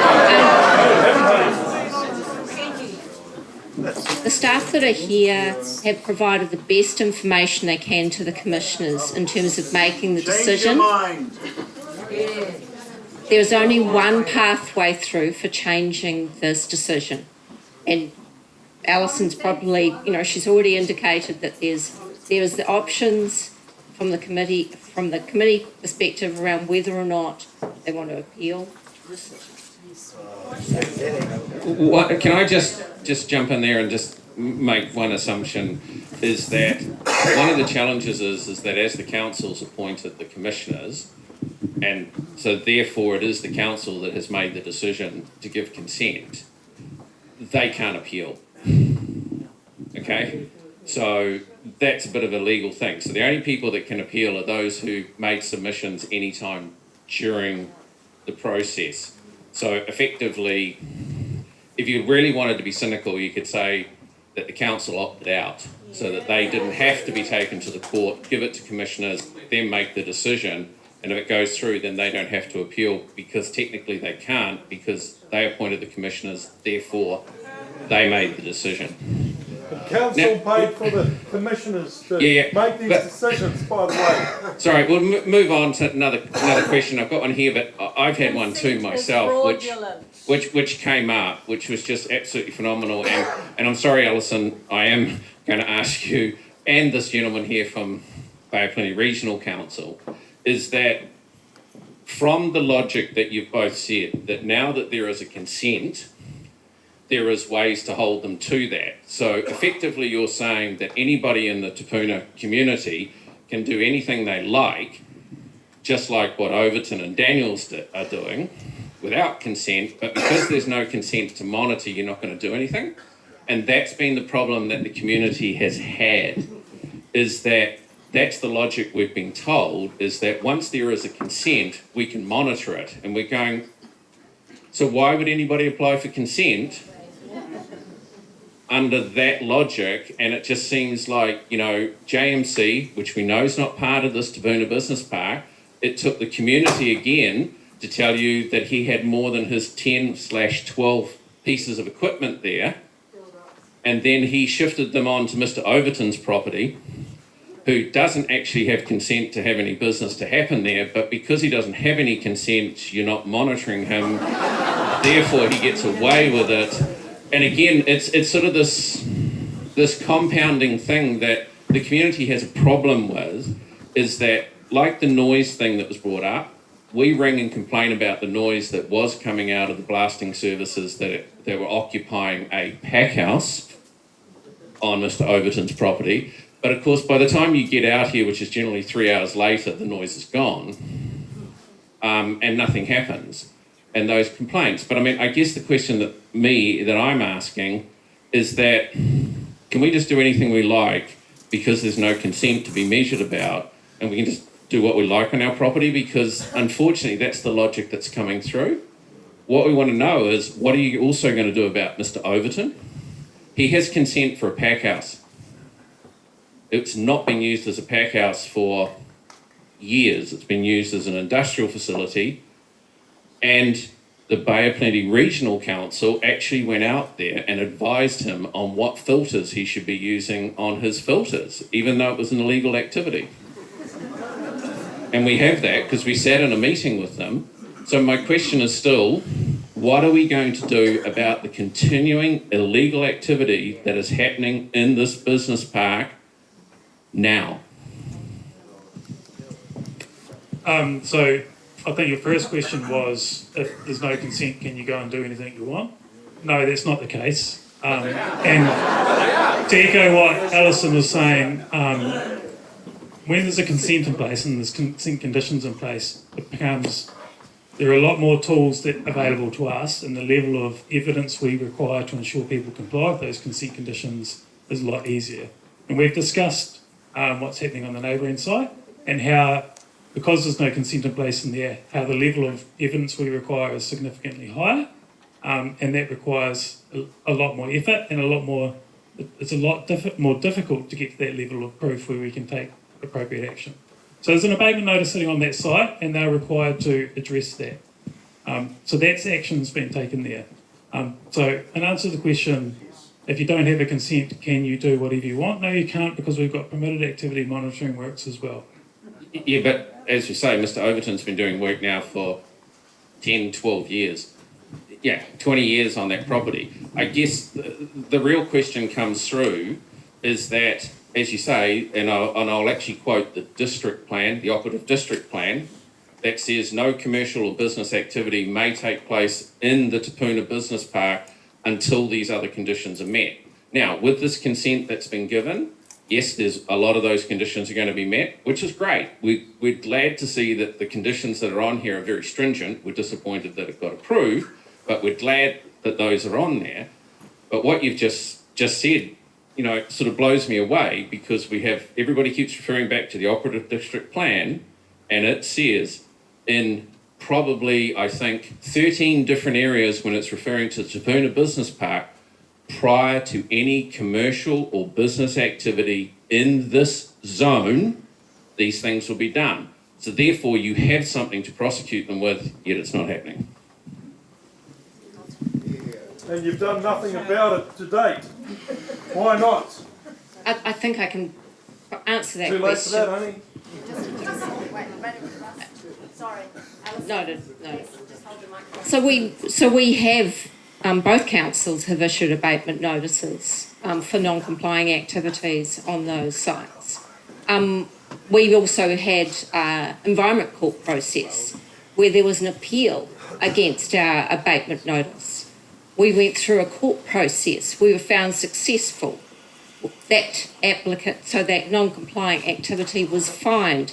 Priority Te Puna was involved in that environment court appeal process.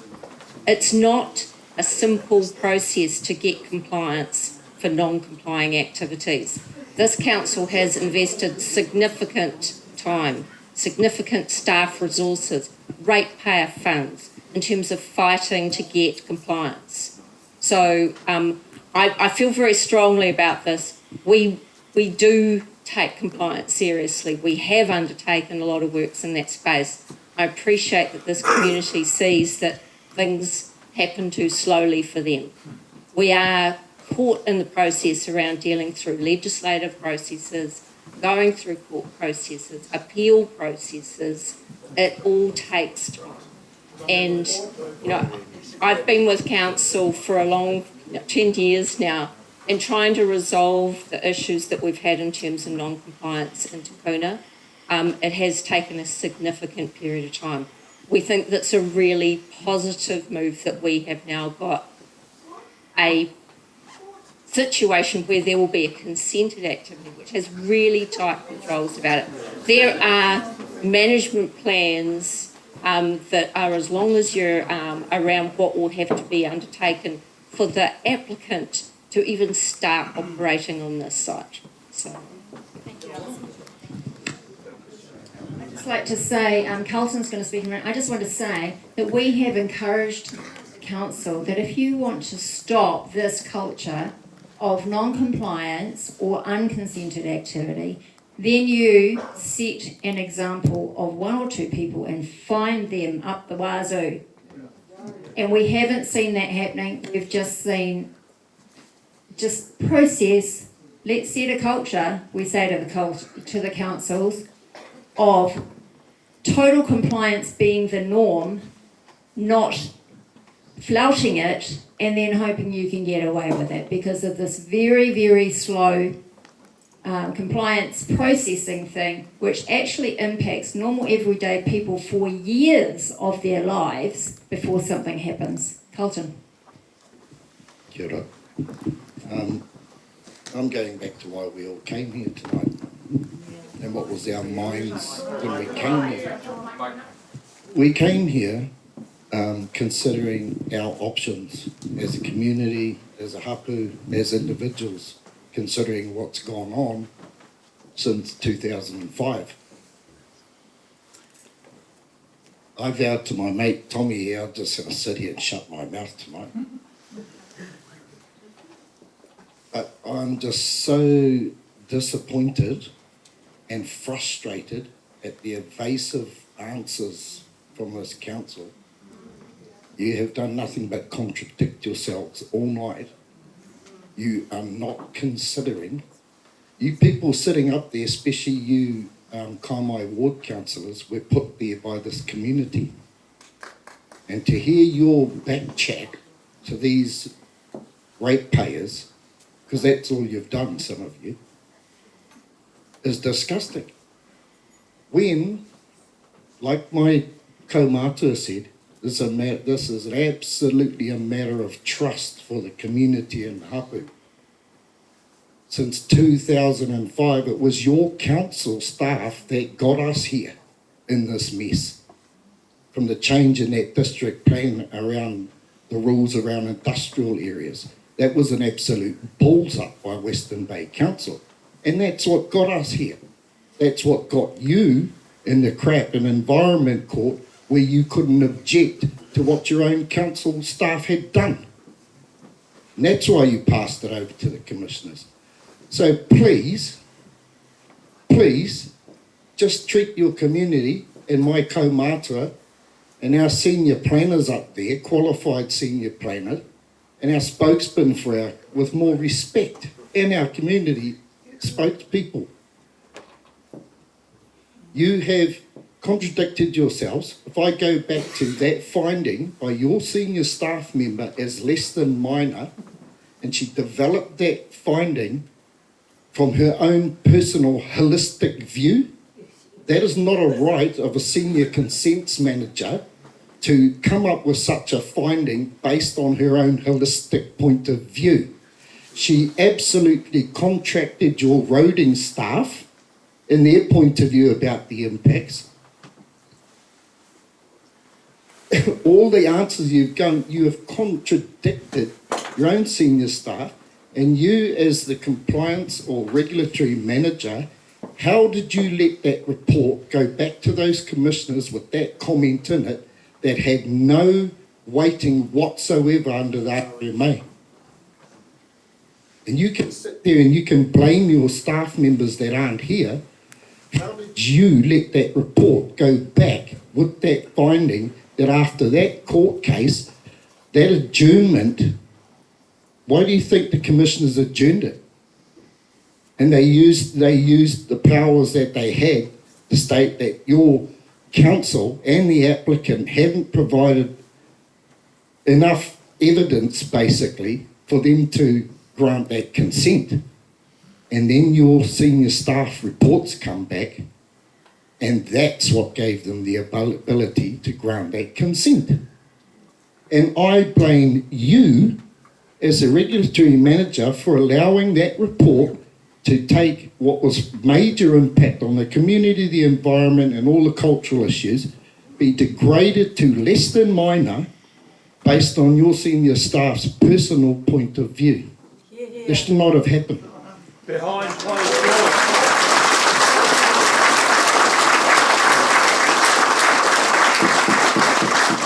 Honestly, you can roll your eyes at me, but I'm speaking from the heart. I'm really disappointed. I thank you, Matt Harritz, is the only person that's given an absolute, honest answer to the questions around compliance. So thanks for that, Matt, from the Regional Council. But, you know, what I said, you need to show some more, you need to admit, James, that your council stuffed it up and start from there. No more evasive questions, because you have not helped the situation that the community and the hapu are in, whether to decide to appeal it or seek a judicial review. You haven't helped the situation whatsoever.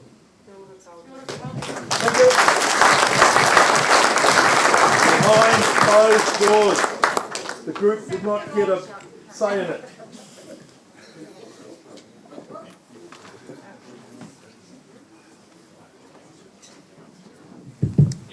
Hi, I'm Peter Lott here. Just a question to the compliance people, and it's a concerning one that's happened or has been generated 5 times in Te Puna. You talk about when someone breaches their consent that you want to give them a brief and give them time to rectify it. How much time do you think's fair? Because I can tell you there's one consent that council, and I believe both councils have been notified of it in breach right from the day they started operation in Te Puna Station Road. And that's over 18 years ago. We notified the council that they did not put in a truck washdown area, and yet they still are there. My concern is this, and it's happened in other areas in Te Puna where people have breached their consent.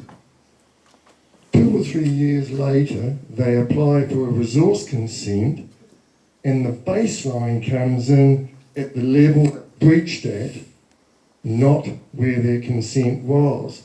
So effectively, this lovely word minor comes in because it's only a minor effect. So either change the bloody law or get active and get accurate. Thank you, Peter.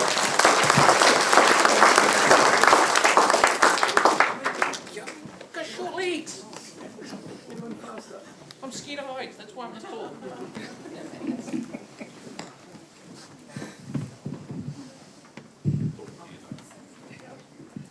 My name's Brooke Lily. I live up top of Linden, but I also farm down here at Puna Road. Hang on, can you hear me? Sorry. So the question I have is a community, how can we stop this? Obviously, there may be an appeal process, and yeah, that may happen, but what can we do as a community to show that we don't want this business here?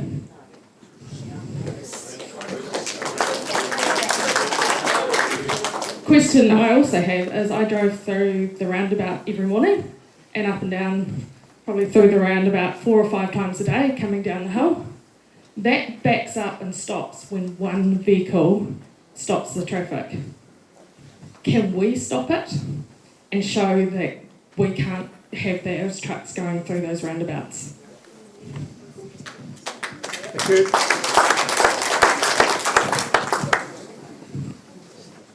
Has anybody got an answer to that on the... Because, I mean, has anybody got an answer from the council? How can we stop this?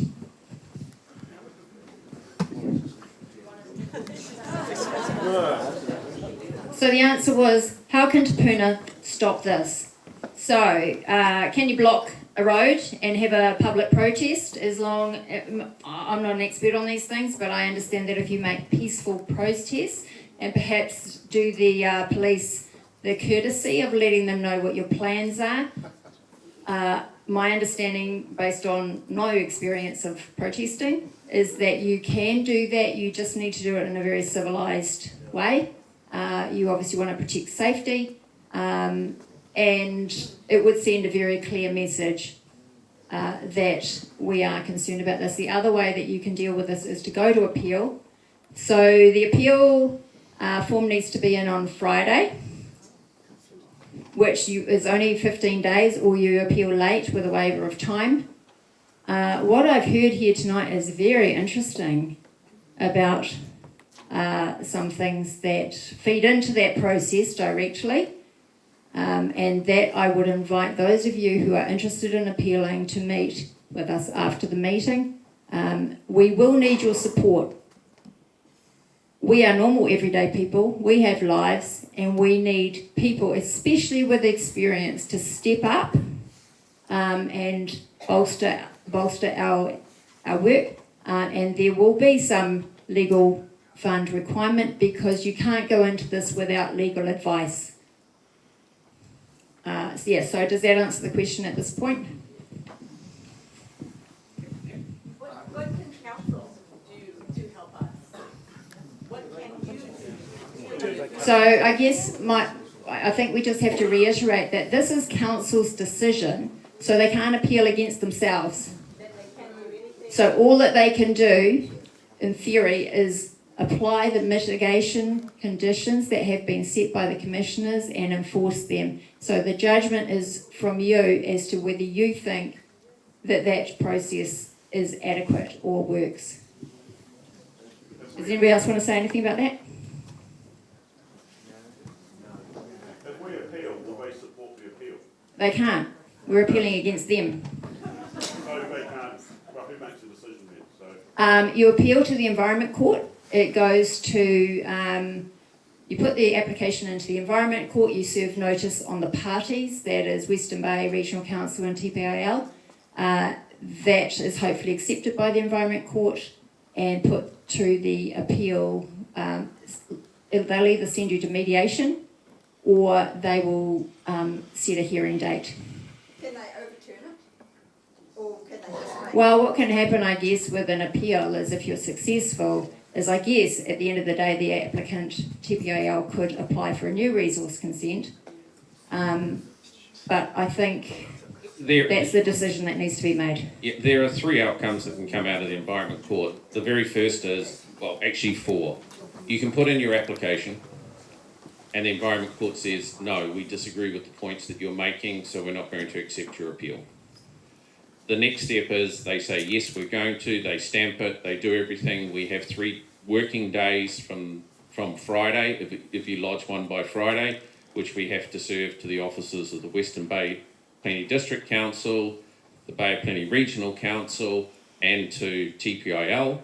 And then we have a further 7 working days to provide that information to the 273 people who made submissions, because it has to be provided that you're appealing and let them know as well. Once that happens, yes, you can go to mediation.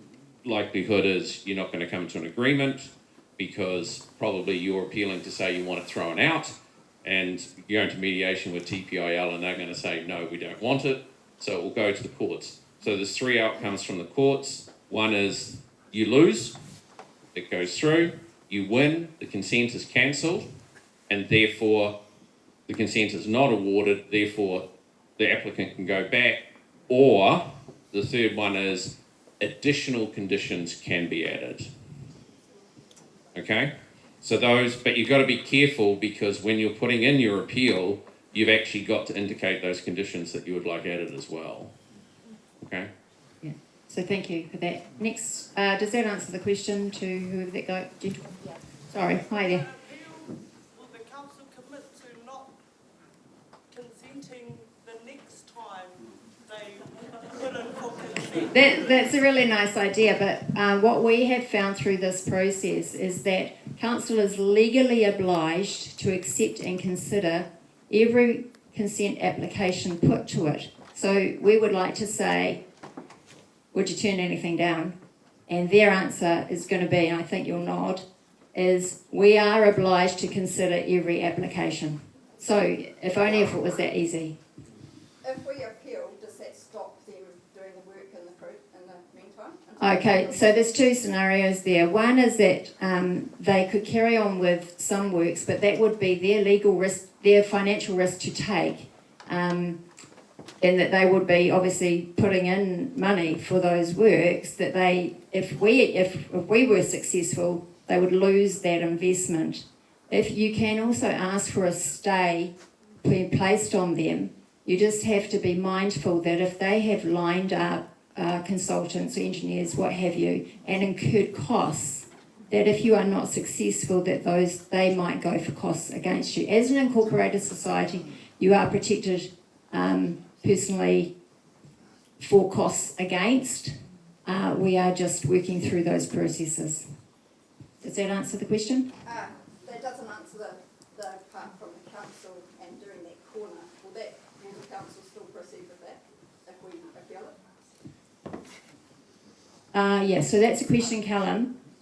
If the council decision, so the question is, if we put an appeal in the meantime, would the council Due do? to start in October. Yeah. If we put in an appeal, does that stop that process and delay? Yeah, I mean, there's a few things to think about here. I've already committed to having a consideration of council paying for that junction, because, as I said, I don't see why council should pay for it if TPIL are willing to pay for it. Just in terms of the timing and appeals and things, I think I'd like our staff to think through that rather than me try and do it on the spot. But I think if we commit to reconsidering that decision and then take it from there with how the appeal goes. I mean, I would say that if there's if the TPIL consent is completely rejected and there's no development there, that junction is still not fit for purpose. And I would like that junction to be upgraded no matter what, because it's just not good. It's not a good junction, it's not a safe junction. But I don't think we should be paying for it.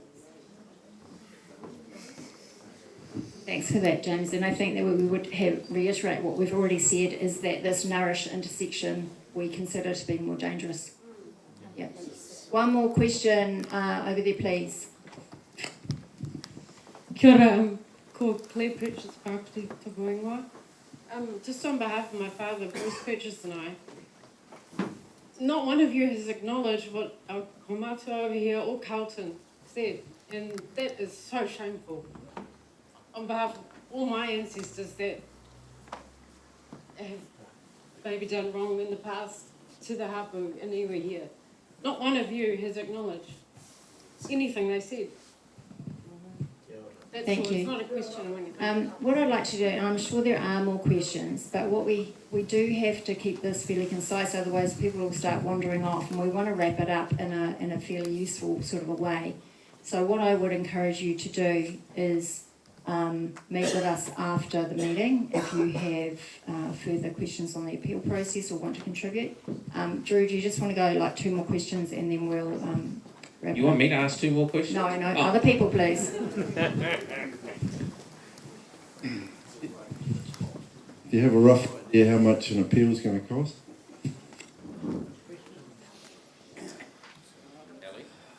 Sorry, what was that? Sorry, I'm so sorry. Do you have a rough idea how much an appeal is going to cost? It is a little bit difficult to say because we know how much the environment costs per day.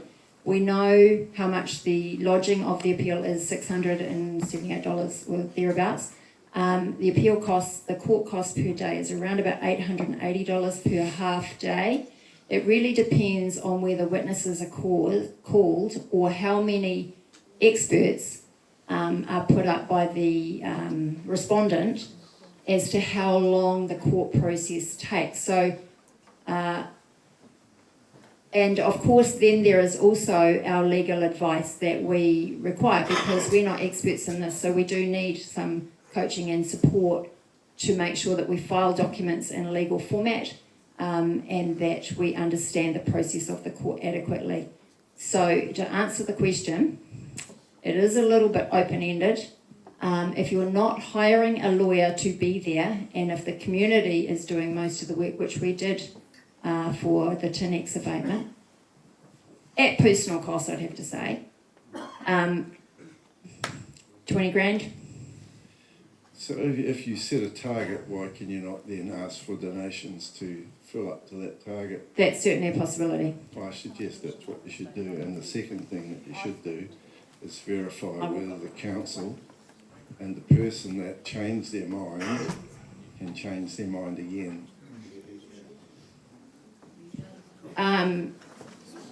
Sorry, I'm having trouble following what you're saying. The person that changed their mind, Yeah, with the intent of being lowered, yeah. The impacts? yes. Yes. Can that person reassess it and be No. re-looked at and change their mind again? No, Or is I'm it a really sorry. The one-off? consent is granted. At this point, he can proceed. Right.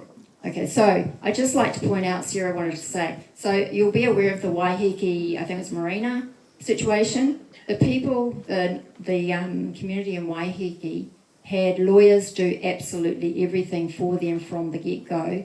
They spent $825,000 appealing a decision.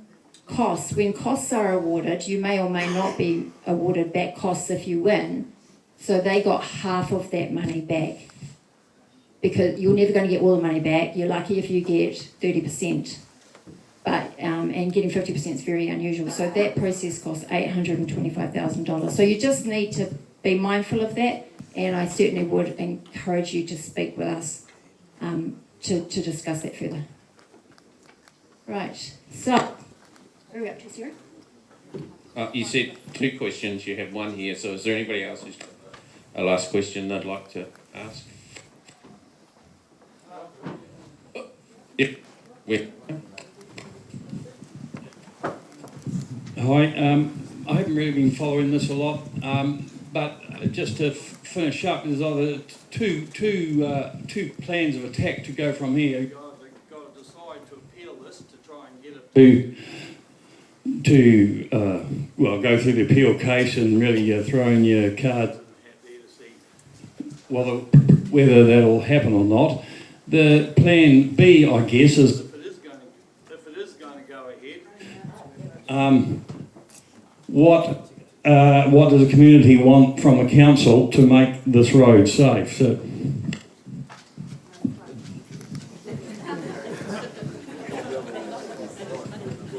I guess the council sort of answered that question. It's going to be in their plan.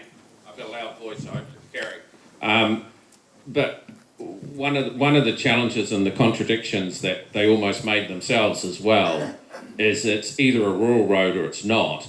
And they're saying, well, we'll drop the speed limit because it's now becoming more of a residential road.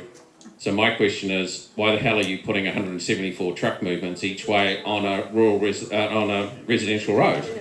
So you've got a flip side argument there, which is a bit. Again, I think Carlton put it right. There's been a lot of contradiction of what we've heard tonight, but I don't want to insult these people. They have turned up, and I want to thank them that they did turn up. Okay, and look at the people that they're facing. We're angry. But they did turn up, so I want to thank everybody on stage who did turn up. That is appreciated. Yeah, but they did. But you know, they do work for us. But they also, some of them don't have to turn up. To be perfectly honest, it's outside their working hours. But they did. But one of the things is that I think they know the feeling from this community is that this road is just not safe. That's been admitted. Yet we're going to add traffic. Thank you very much for that. Right, we're going to wrap it up. We're going to go questions to councillors. Thank you very much for being here. I know someone hasn't been able to say much. But we would like a quick return from you. You've said all through this process that your hands are tied. You've said that to us. As our elected officials, what specifically can you do to support the community to get a fair deal from here? Now, I just want to note, it's election year, but I'd like everyone to be very respectful of this situation and the anger and the disappointment and the deep personal damage that this situation has raised. So please be very respectful of that. Can I ask you, John, would you like to start?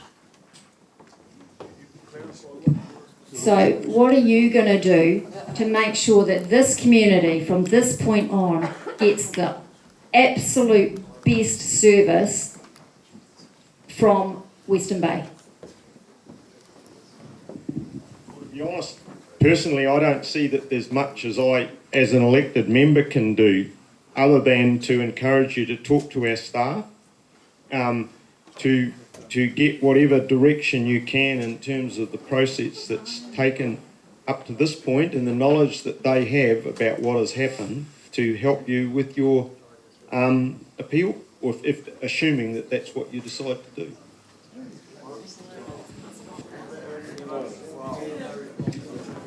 Thank you.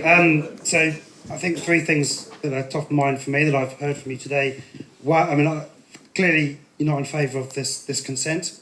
There's a legal process to deal with that. So there's not much I can do there. But in terms of if it does go ahead, it's compliance. I do want our staff to manage that appropriately and to call out and prosecute, etc., if the consents are not being met.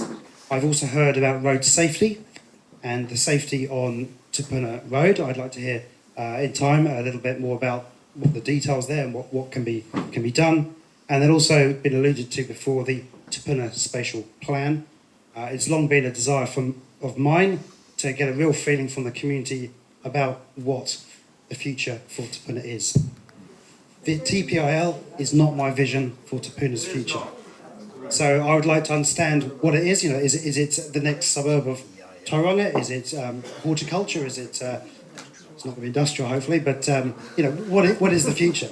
And so in that process, which will kick off later this year, I understand, that will be the time to have a real good deep conversation about what the future is. Thank you. What's the long-term plan for? A long-term plan is about funding. Okay, so the spatial plan is about what goes where and the future development of an area. The long-term plan, LTP, is about funding it. Thank you. My advice to you is that whatever you send to staff, make sure you copy your councillors into any correspondence you have, because we don't know what staff are receiving and they don't automatically inform us as to what they receive. So you heard from Alison tonight that one of the people who live along this road has got very deep pockets, and every time we try to do something, he takes us to the Environment Court. So it isn't that we don't care, staff don't care, they do their level-headed best. But I'm adamant, in my opinion, the intersection of Te Puna Station Road and Te Puna Road should have been funded by the developer. Yes. What's the point of having a development process if you don't demand that from him? But we didn't have a say. Staff made that decision. I also have the issue of Te Puna Road, and Rose from Chalmers, from Persimmon, is the one who keeps me closely informed, sir, on the issues of Te Puna Road. They can't get in, on and off that. I've spoken to Callum about it, and when you actually inform your councillors, we are able to put pressure on our staff, and working together, we can make it right. It doesn't happen overnight, I promise you, but that's the only way to make progress. Keep your councillors informed and make sure that we're delivering for you, because we're the ones who are the front, and yet we're sitting here at the back and we're not being able to answer your questions because it's all gone through staff who have so much power today and we don't. And so I can make a commitment, it's going to change. Fantastic, thanks Margaret. Murray, would you like to say something? What I'd like Council to commit to for Te Puna people is a full safety audit of Te Puna Station Road, so that we get the experts who understand all these things, whether a pedestrian crossing, where a pedestrian crossing, Te Puna Road, speed limits, the access ways, sight lines, all that stuff is audited by experts in the field, come back to us with a report so that we can say, yes, this fund needs to be allocated in the long-term plan or whatever it needs to be done to resolve it.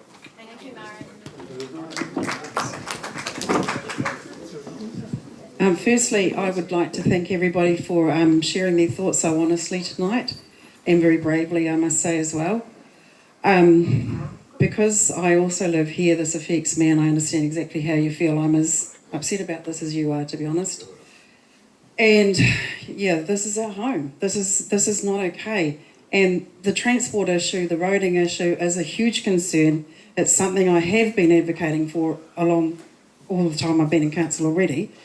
But Matt, I'm sorry that you haven't come to me to talk to me about the issue with the crossing. I would ask you all, please get in touch with us, just like Margaret just said. If you can get in touch with us, at least then we know what the problem is and we can talk to staff. And our staff are amazing at helping us with these things where they can. So please, I would ask you to at least commit to getting in touch with us and we will do what we can. Thank you.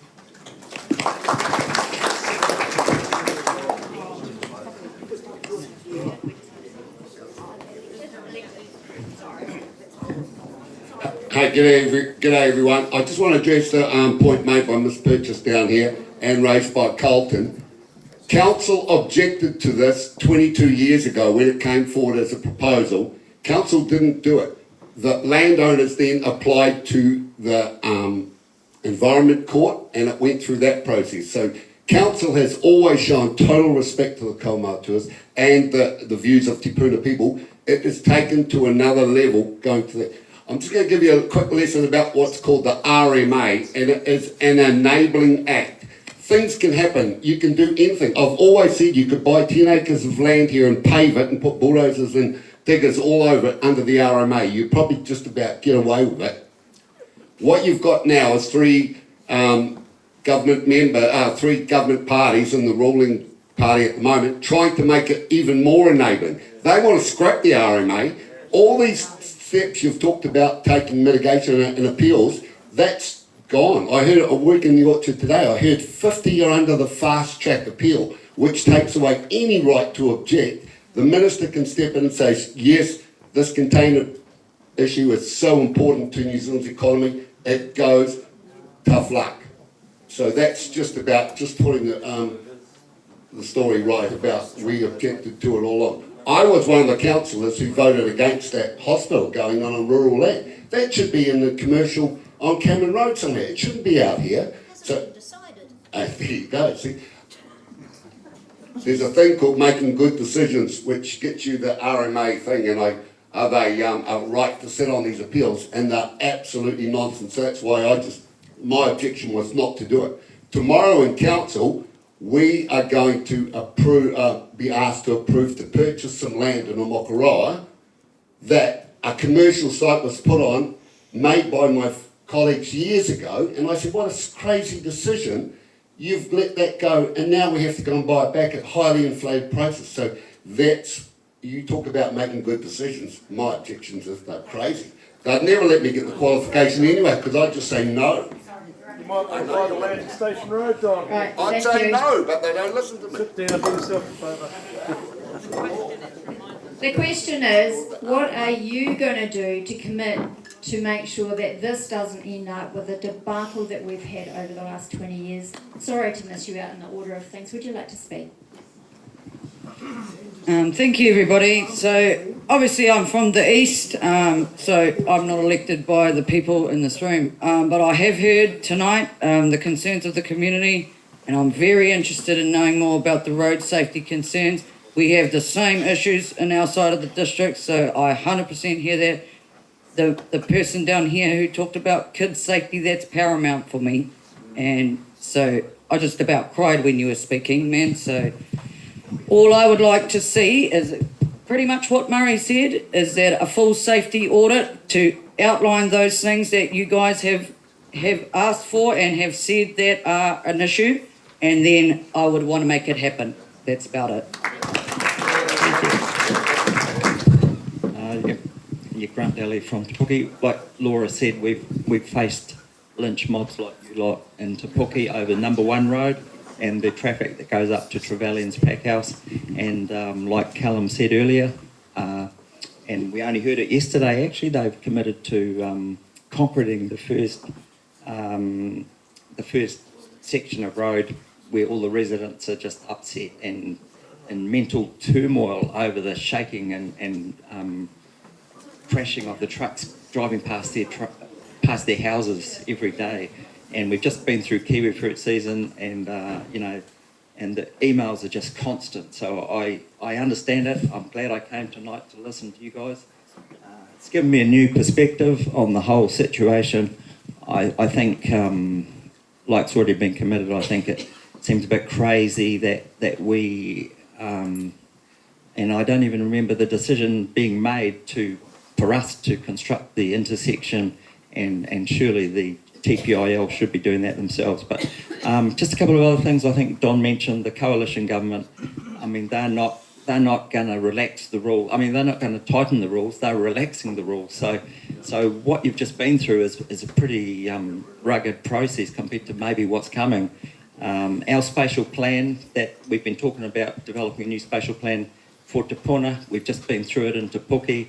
We haven't got the results yet, but this is a really good way to get these outcomes that you want when you change the nature of your community, you know, the intensification and all these extra driveways along the road. So I think there will be opportunities for improvements there. The other thing I thought about, and Alison's made some really good points, I think she's done a lot of homework, and if you do go to appeal, there's a really good opportunity, even if you lose, to impose new conditions possibly. I don't know if that's possible, but I would think that would be a good outcome as well. And I just wanted to also mention the costs issue. Alison sort of talked about it, but yesterday we were grilling Alison and Chris in a meeting after our workshop about the meeting tonight, and we asked all the questions you've been asking, I can tell you.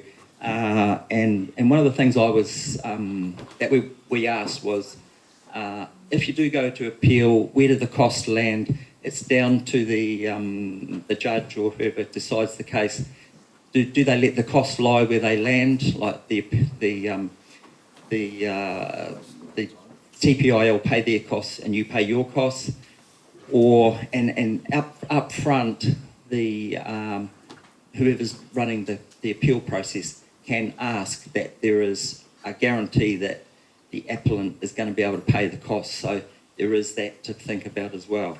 And I think that's about it. Yeah, Carlton, I think you raised some good points, and I've heard it many times about the par site and Tutirenga, where he's buried. I understand. I can see your concern about where is he. Who knows? Yeah. Thank you. Thank you. I'd just like to say thank you to the elected members for coming tonight. I really appreciate that. We just want to finish up with a brief comment from the council staff. Chris, do you have something you'd like to say? Yeah, thank you. A little bit. Thanks for that. I've been here 20 years previously as a consents manager for Western Bay for about 17 years. Now I'm a development facilitator, predominantly in the Te Puke and Amakoroa areas for the development. I haven't been involved directly with this application probably in the last 4 years, so I'm a little bit out of touch with the specifics. But I think, as you've heard today, there is commitment by council from the compliance side of things. We have a consent, it is in place, as everyone has said. The onus is on the consent holder to give effect to that consent as laid out, and there are monitoring and enforcement provisions within that to ensure that that occurs. We must rely on that as a first sort of starter for 10 as a council, and certainly any other application in that Te Puna Business Park area that might come along is treated on its own merits, and that's a legal basis. There may be similarities, as we've alluded to, in terms of outcomes. If they were granted, that consents may follow through. If this is appealed and if it was to be granted subject to additional conditions, then that's something council will take on board for any future application. It depends how they may fit the particular activity and lie of the land. So, you know, we do take our roles seriously in the councils. I've been doing this 35 years. I've probably approved about 30,000 consents in that time. So integrity, care, looking at all the effects and all the matters that apply is vitally important, and certainly something we take very seriously as a professional job. So I just want to acknowledge everybody who's come here tonight to express their concerns, that you have been heard. We are very mindful as council, as the consenting authority, that we have a different hat that we sometimes wear that doesn't always gel with the wider community needs. So we're obligated under the Resource Management Act to take a very pure view around planning matters, considering applications with the overarching provisions that apply through the Resource Management Act. It can be at odds with our role as community advocates. It can be as different, it creates issues for our elected members as well. So it's really hard to go and talk to a group like this and show your support and then try and be an independent decision maker. So I just want to acknowledge that for our elected members, they sometimes feel a degree of frustration around council's consenting arm. But in saying that, they understand that our responsibilities lie primarily in ensuring that we deliver our consenting requirements in accordance with the RMA. We are accountable to you as a community. We're accountable to the government in terms of delivering on legislative requirements, and it is a difficult job at times. I have a huge amount of trust and respect for my staff and all of the technical advisors who've gone into making this decision. We have had independent decision makers.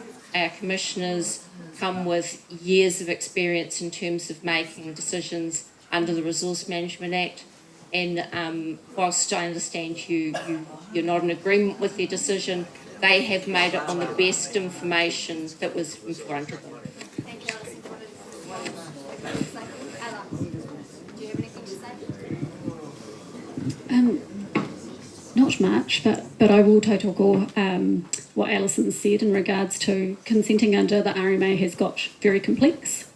And it is divorced from our councillors in terms of powers and functions, and that's why we use independent hearing commissioners, because this has become so complex. But councillors' role is in lots of other ways, just not directly in that consenting. Yeah.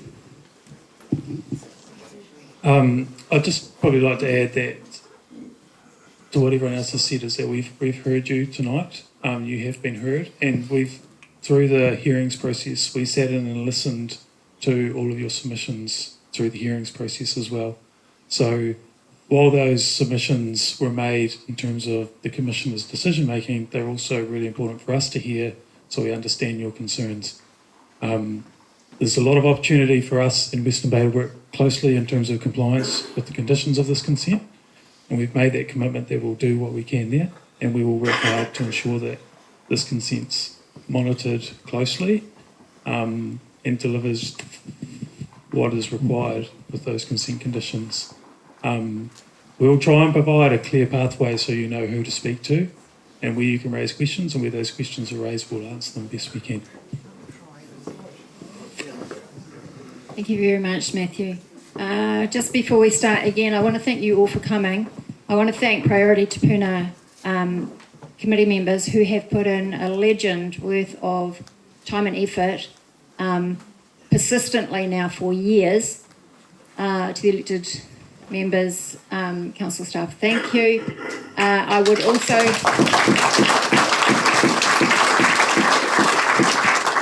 Thank you. I just want a show of hands. Raise your hand if you think that the impacts of this consent are less than minor. No, less than minor. Raise your hands if you think that these are more than minor impacts to you personally. I take it that, yeah, thank you. So I think that we disagree with the recommendations of the councils that this has less than minor impacts on us all. Right, so I'd like to close. Again, thank you for coming. I'd like to ask Rawari if you would mind doing karakia to close the meeting, if you'd like to.